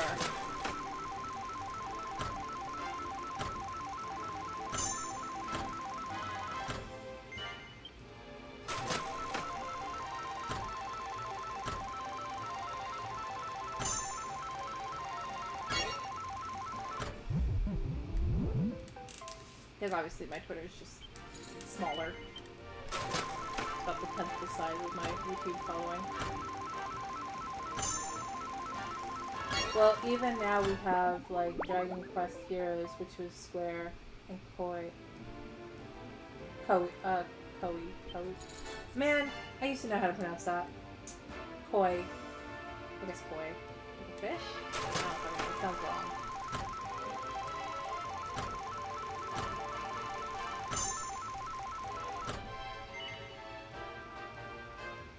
I think Japanese devs were caught with their pants down when multi-core processors became the norm.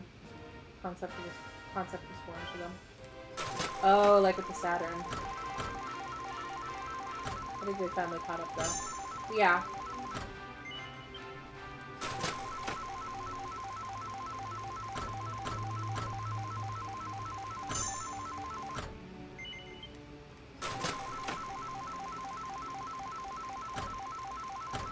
Okay, I've got about 5 more minutes and then I'm gonna have to pull the plug on this. This was a lot of fun though. And I'm excited to see what's gonna happen next in the story. Because we're approaching that, that halfway mark, and I know something big is about to happen.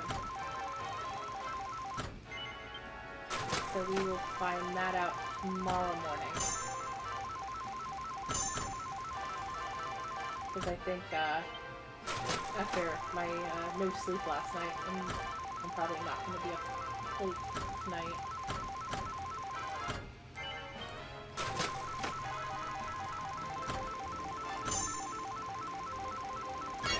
Oh, 3 bars. 4 bars. 5. Woo! Oh, and 3. Look at that. 5 bars, 3 slimes, 3 king slimes. I mean, it's not a metal mode, but that's gonna be some decent money. This is definitely our last pull. Like, we're gonna stop here. So let's see what this is.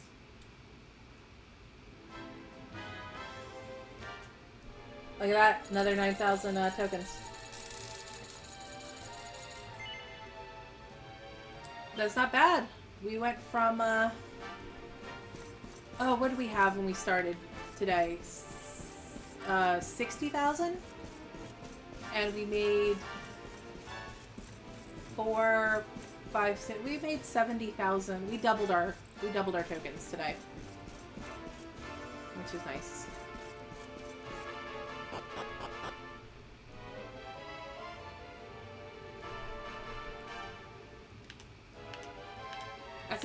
I love the casino because I can literally just kind of sit back and have a conversation and just like rack up the money.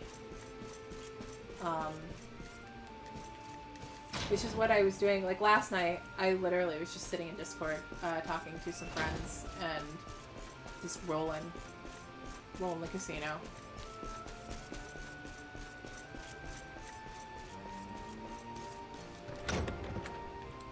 I think what I'm going to do is I'm going to announce... I need to do that video where I answer your guys' questions. And I think I'm going to do that while gambling. Which means I'm going to have to set up a time for that.